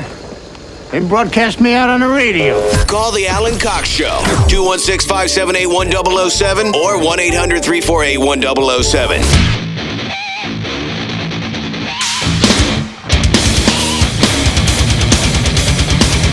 35192 if you want to text. This is the amazing Joey Jordison playing for Slipknot. And it turns out he died last night. Whoa, that sucks. Joey Jordison, who is unquestionably one of the best, most accomplished drummers in metal. He was the third person to join Slipknot when they first formed. He was the founding drummer of that band out there in the Iowa cornfields. His family released the information today that he died in his sleep yesterday. He was 46 years old. Joey Jordison was an unbelievable drummer. Slipknot was never one of my favorite bands, but if you ever saw them live or listened to them at all, and you were a drummer, your mind was constantly blown at the stuff this guy was doing. And he would sit in with other bands. If you ever saw I think it's in the documentary, the Metallica documentary called Some Kind of Monster, when these guys had to get a therapist because they were on the verge of breaking up and recording Saint Anger and all that. Lars had gotten sick before these guys were going to do a festival, and so they were talking to some different drummers about filling in, and they got Joey Jordison to fill in for Metallica. He toured with Korn when their drummer left, their founding drummer left. So he was extraordinarily accomplished. He was a phenomenal drummer. He had a condition called, I've heard of this before, I didn't know what it was though. He had a condition called transverse myelitis, which I guess is kind of in the multiple sclerosis family. And he said that, because he left Slipknot in 2013, and he said there were personal reasons. And he got something called transverse myelitis, which he basically lost the use of his legs. Oh, man. But he got back in the gym, and he got back to at least being able to play, and he was playing with some other bands. So I don't know if that's what he died from. His family just released the information that he died in his sleep yesterday. But he was only 46 years old. And again, as a drummer myself, if you listen to Joey Jordison, anything he's been a part of, and he has, outside of Slipknot, he helped write a lot of their biggest songs. So he was just a very, very accomplished guy. He played with Ministry, and he played with Rob Zombie, and he played with OTEP, and he was just dynamite to watch. Again, Slipknot was never one of my favorite bands, but I saw them on festivals many times, Ozfest, things like that. And you were just transfixed by Joey Jordison. And he had one of the better masks in the band, too. I always thought the masks were kind of dopey, but, I mean... I just think that'd be such a bummer to have to play in any of those situations with a mask on. Get they're hot not comfortable. and sweaty. They're not comfortable. Yeah. So Joey Jordison, it was still a young man, 46 years old, died in his sleep yesterday. He got that's a bummer. He's gotten a Golden God Award at the Metal Hammer Golden God Awards. He's won multiple awards for Best Metal Drummer. And there's a magazine called Loudwire who named him the world's greatest metal drummer in 2013. So pretty wild. Ahead of people like Mike Portnoy, who played the drums for...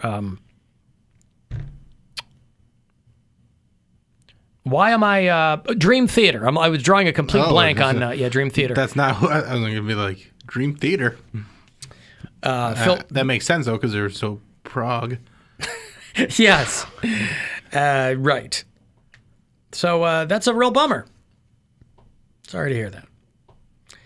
Hey, Cavs draft party, by the way. They're doing that at the Romo Fijo on Thursday night. The NBA draft happens at Brooklyn? The Barclays Center? Is that where it is? NBA draft on Thursday night. Yes? I guess so. I don't know. Yeah. I'm excited that they are going to get a good prospect. That's what it looks like. Jalen Green or Evan Mobley. Those are two top-notch guys. So I'm excited. Weren't there other teams trying to hop up to the Cavs? Yeah, but the Cavs pick? said, if you want to get this pick, you got to give us, right. The quote was, a king's ransom. Can I ask you a question, Bill? Yes. Are you genuinely excited about one guy coming here? Yes.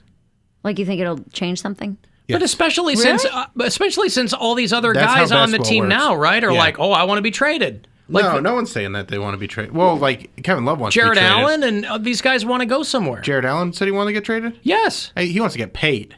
Okay, well, that means leaving yeah. the Cavaliers. I thought these were the guys that were like the next generation of the Cavaliers. I think we'll hang on to Jared Allen. I think the guy that we're going for is Evan Mobley, who is a very versatile big man that can play defense. He's got a handle, so he can like dribble the ball well, and he can score from all over the place. And that's the kind of guy that you want in the league right now. He's a guy that's similar to like a hybrid between Giannis and Kevin Durant. Doesn't Colin Sexton want to go? No, Colin Sexton wants to stay. There's been trade rumors about him going because there was a time when, like they thought that Jalen Green was going to be the guy that came to us at 3, and there would just be we'd have too many guards, so you trade away Colin Sexton. We still might trade Colin Sexton because of contract situation stuff with him. Okay. I just don't know how you ever build a team if you have these guys, these young dudes who still have yet to get paid, and they're going to go somewhere that's going to pay them. Well, I mean, that happens. The Hornets and the Raptors are pushing hard for Jared Allen. But it's also not worth overpaying for some people. So Jared Allen's a good player. Yeah, but when has that ever stopped him? Well, that's why you let a team like the Hornets or whatever go ahead and overpay, or you trade them, because you don't want to get bogged down by like huge contracts for people that aren't worth that money. Yeah. So, I like Jared Allen. I would think if we end up with Evan Mobley, I think that's a really good front court combination. And then we got some good guard play. I think there's a bright future for the Cavs.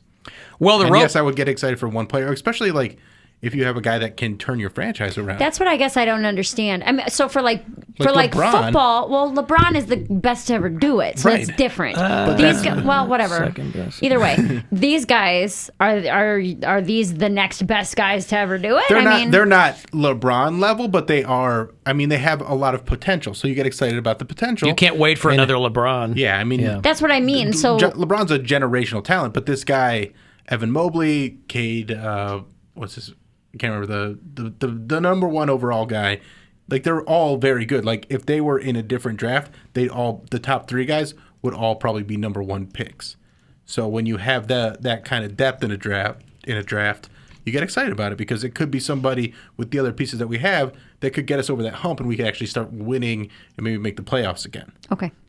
I understand, and again, basketball is what I know the least about. Like, I understand needing a solid quarterback in football, but is there a similar position in basketball, or is it not really like that? Well, it's not really necessarily a position, but you need a superstar player. Okay. So you need that guy that is going to be an all-star, that can close out games and just, take over when you need him to. And so there's 3 guys in this draft that have potential to be that they could actually be all-stars and maybe even superstar players. So that's got me excited. Versus past years in the draft where it hasn't been, we picked pretty high for since LeBron left, and there hasn't been one player that I'm like, this is the guy that turns it around. But this year, I think there's some guys that could really help take the team to another level. Cade Cunningham is the guy you're thinking of from Oklahoma State. So the Detroit Pistons get the number 1 pick. Correct. And they are talking about 3 guys. They're not sure who they're going to pick. It could be Cade Cunningham. It could be Jalen Green. It could be Evan Mobley. No, they're going Cade Cunningham. Well, they've been, unless they're engaging in some subterfuge, They which absolutely are. Absolutely, yeah, to set people off. But they're talking about, I think everybody assumes they will. Yeah. But they're playing it like they're not quite sure yet. They did take, what's his name, Darko or whatever? Yeah. Donnie? No. Or was that game? Dragic? Darko Milicic. Yeah, Darko Milicic. Yeah. So the year that LeBron got drafted. But he was a big flop, right? He was a huge flop. Yeah. The first pick was LeBron James. Then this Darko dude. They took him over Carmelo. Who didn't do crap. And then Carmelo Anthony. Yeah. And then Dwayne Wade. Or Chris Bosh and then Dwayne Wade. Yeah. Jeez, So they were all in the same class? Yes. Yep. So that's the kind Okay, of so I get- of this year we have. All those guys, and they took Darko. Yeah.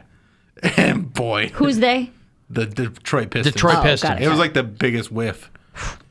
Yeah, but they didn't know that going in, right? One This of the guy biggest- seemed like a... Yeah, no, you don't know, but I mean... It's one of the biggest whiffs. The Cavs have the Kwame biggest Brown whiff. was pretty big, too. Kwame Brown was a big whiff, but Kwame Brown was at least a serviceable player that stayed in the league for years. The dude that we took a few years ago, number 1 overall, Anthony Bennett, was the biggest flop of Was that all the Australian time. guy or the Canadian guy or whatever? Canadian guy, Canadian yeah. He sucks. I remember that because we were all at Dive Bar. Yeah, during I was the- doing like a paid event, and like I'm trying to like convince myself, like, no, this is good. Like nobody had even heard of this guy. Like it was such a like they didn't have any highlights ready because they're like we don't know who the like he wasn't even projected as like a top 10 pick. Right. And then the Cavs take him number 1 overall, and he sucked. Poundcake would like Darko because he was from Montenegro. But yeah, Darko was He doesn't work at absolutely Cedar one of the Point. biggest busts. There's this Sam Bowie. Sam Bowie was just injury. Like that was the reason he was a bust. Yeah, but he got like he got like no points. He was he's a defensive guy, but he also was injured for a lot of his career, and I mean he never true. really got to develop. But you got he got picked instead of Michael Jordan. Yeah. But there's this series on Netflix, or not Netflix, on YouTube called Chosen, and it's like how the Cavs. It's just a deep dive into the Cavs and how they won the 2016 NBA championship, and they go all the way back to the beginning of the Cavs. They talk about all the bad trades they made in the 80s. Ted Stepien, who completely tanked the Cavs. He's the guy that was throwing softballs off the Terminal Tower, broke a lady's hand, hit a bunch of cars. He was a maniac. Took Anthony Bennett over Giannis. Yeah, I mean, Giannis was like a later pick. Like, nobody knew that Giannis was going to be Giannis at that point. Right. But yeah, that was a tough draft to It is choose. wild if you do like an alternate reality thing where like if the Trailblazers had picked Michael Jordan, right, we would have never had him in Chicago, and he would have been the Portland Trailblazers would be a legend. Now, granted, there were more people than just Michael Jordan on those championship Bulls teams, but they would have had the greatest player of all time, right? Or you look in at Portland, no less. Yeah, Kobe Bryant. We had the chance to draft Kobe Bryant. We took Vitaly Potapenko. Potapenko. So crispy. Yeah. So anyway, short story long, the Cavs draft party at the Romo Fijo is Thursday night. Doors open at 7. There are free tickets for that. You can go to Cavs.com/draft party for that. Cavs get the number 3 pick. And so it's a watch party at the Romo Fijo. They're going to have music and all kinds of fun stuff. We've gone to the draft parties before. They're a good time. It's a good time. Yeah. Cavs.com. If you want to get down there Thursday night, doors open at 7. It'd be so nice if they get someone that can actually turn the franchise around and Yeah, of course. get back to winning. That's what they've been trying to do for a while now. That's some good years. Even like go back to the 80s when I first started watching basketball when I was like a little kid, watching like Steve Kerr and Brad Daugherty and all those people. Oh, so good. Why are we always in a position like that? Why are we always in a position where we're looking for the guy? Every team's looking for the guy. Some teams just Are are set. they? Yeah, some teams are just set up better where if they don't get the guy, they've still got a chance. Cleveland's a team that needs the guy. I feel like And you have to get him in the maybe draft because we nobody's had- coming here. Yeah, And so, and everything they did to build this team around LeBron that's what I was gonna say. made it tough to have a good team right after he left. That maybe You that's, couldn't just slip another dude in. That's why it feels like we're always looking for But someone to fix it because we had But LeBron. that also goes to show how good LeBron is. He was very that versatile. As soon as he is not on this team, we are the worst team That's in the what I league. mean. We're crumbling. but it shows how good he is. Where you have that same core, you put LeBron in, and they're in the finals year after year. You take LeBron out, and they're winning 17 games. You should have seen what I just saw him do with the Looney Tunes team. What did they do? Unbelievable. They A lot beat of those things were illegal. They A lot of beat- traveling. A lot of traveling, a lot of insane verticals, by the way. That a lot of manipulated plays. No, but for all the LeBron haters are like, one guy can't carry a team. That guy, when he leaves your team, they stink. Yeah. He never took us to Harry Potter World. That's all I'm saying. And for that, I'm eternally grateful. Thank you for that. What house are you? I am Gryffindor. Do you know what house you are, Alan? No, I don't know what house I am. Look at him. Please. Slytherin. He is a Slytherin. He's a total Slytherin. I don't remember asking you a goddamn thing. I don't care. I said it anyways. No. Alan Cox Show After Hours line. You can always leave a message there if you like. It is 216-986-8903. What kind of heartless bastard doesn't miss their pet when they go out of town? Jesus. Okay, well, there you go. There's the whole message. Bill said that when he goes, by the way. Not when I go out of town. Yeah, I didn't say when I go. I miss my dog right now. Bill misses his dog when he goes to work. Yeah. Right. Not on. And again, I don't miss my dog when I go out of town. How long would you have to be out of town before you missed your dog? Or you wouldn't at all? You could leave and never think about your dog again. No, well, never think. Of course, I would think about my dog. Is she being fed? Is she okay? Is she whatever? I don't miss my dog. Like, I'm working all the time. When you were in Vegas for a week, you didn't miss your dog? No. You didn't think about her once? No. Okay.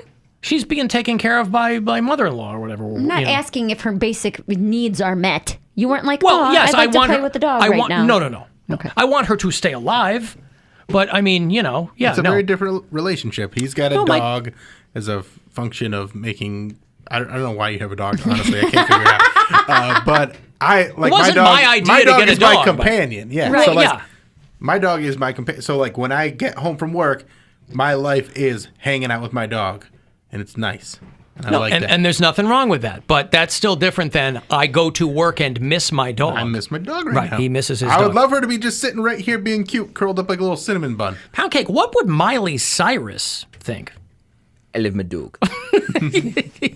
Yeah, she loves her dog. I live my dog. Yeah. No, listen, my dog's great, and when I'm home, I'll sit with her a little bit, and I'll scratch her fur and her face or whatever.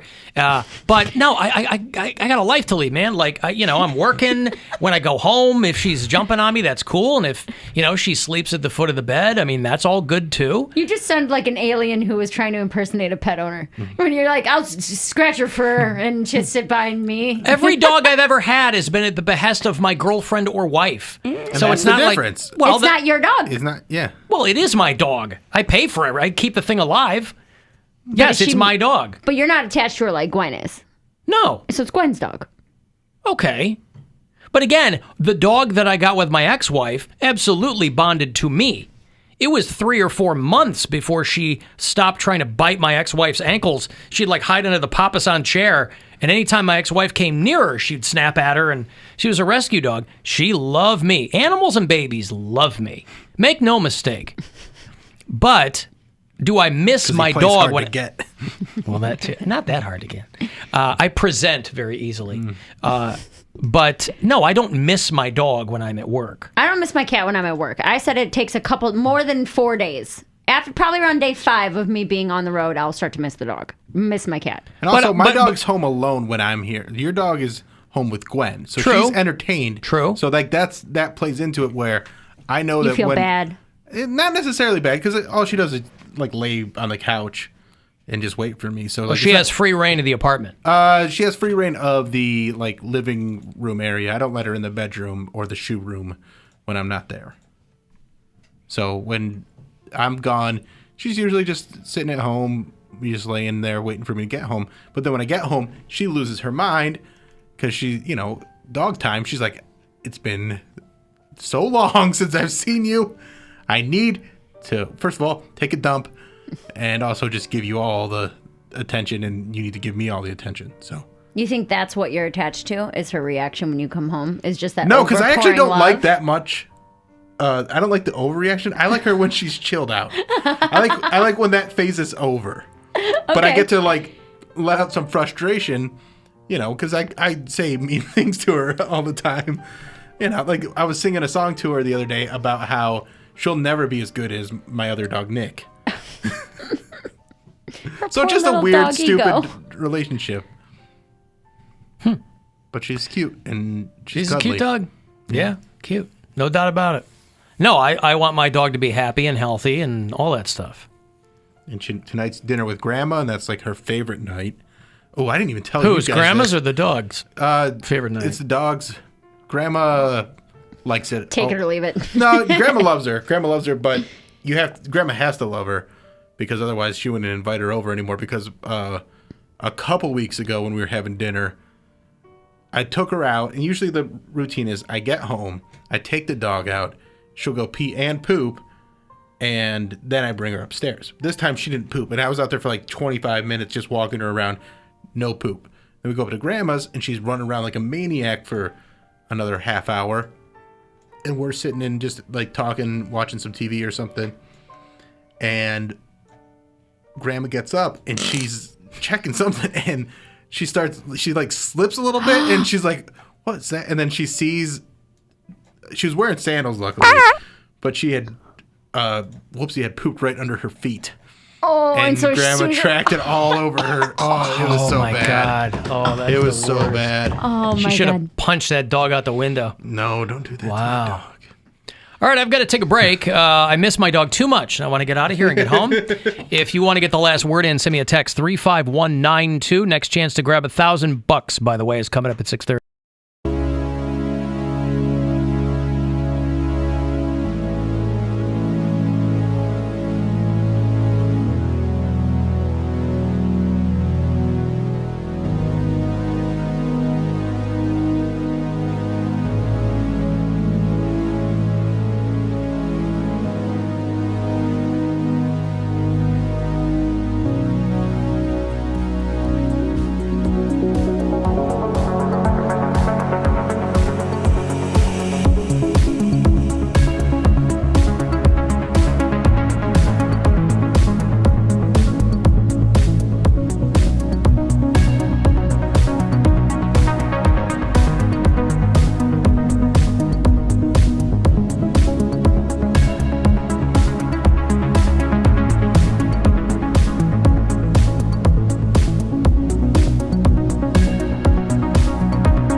Okay, we got to go. Tribe pregame is on the way. Minutes along with your shot to grab $1,000 and go fund yourself. So listen for that keyword close to 6:30. What do you have coming up, William?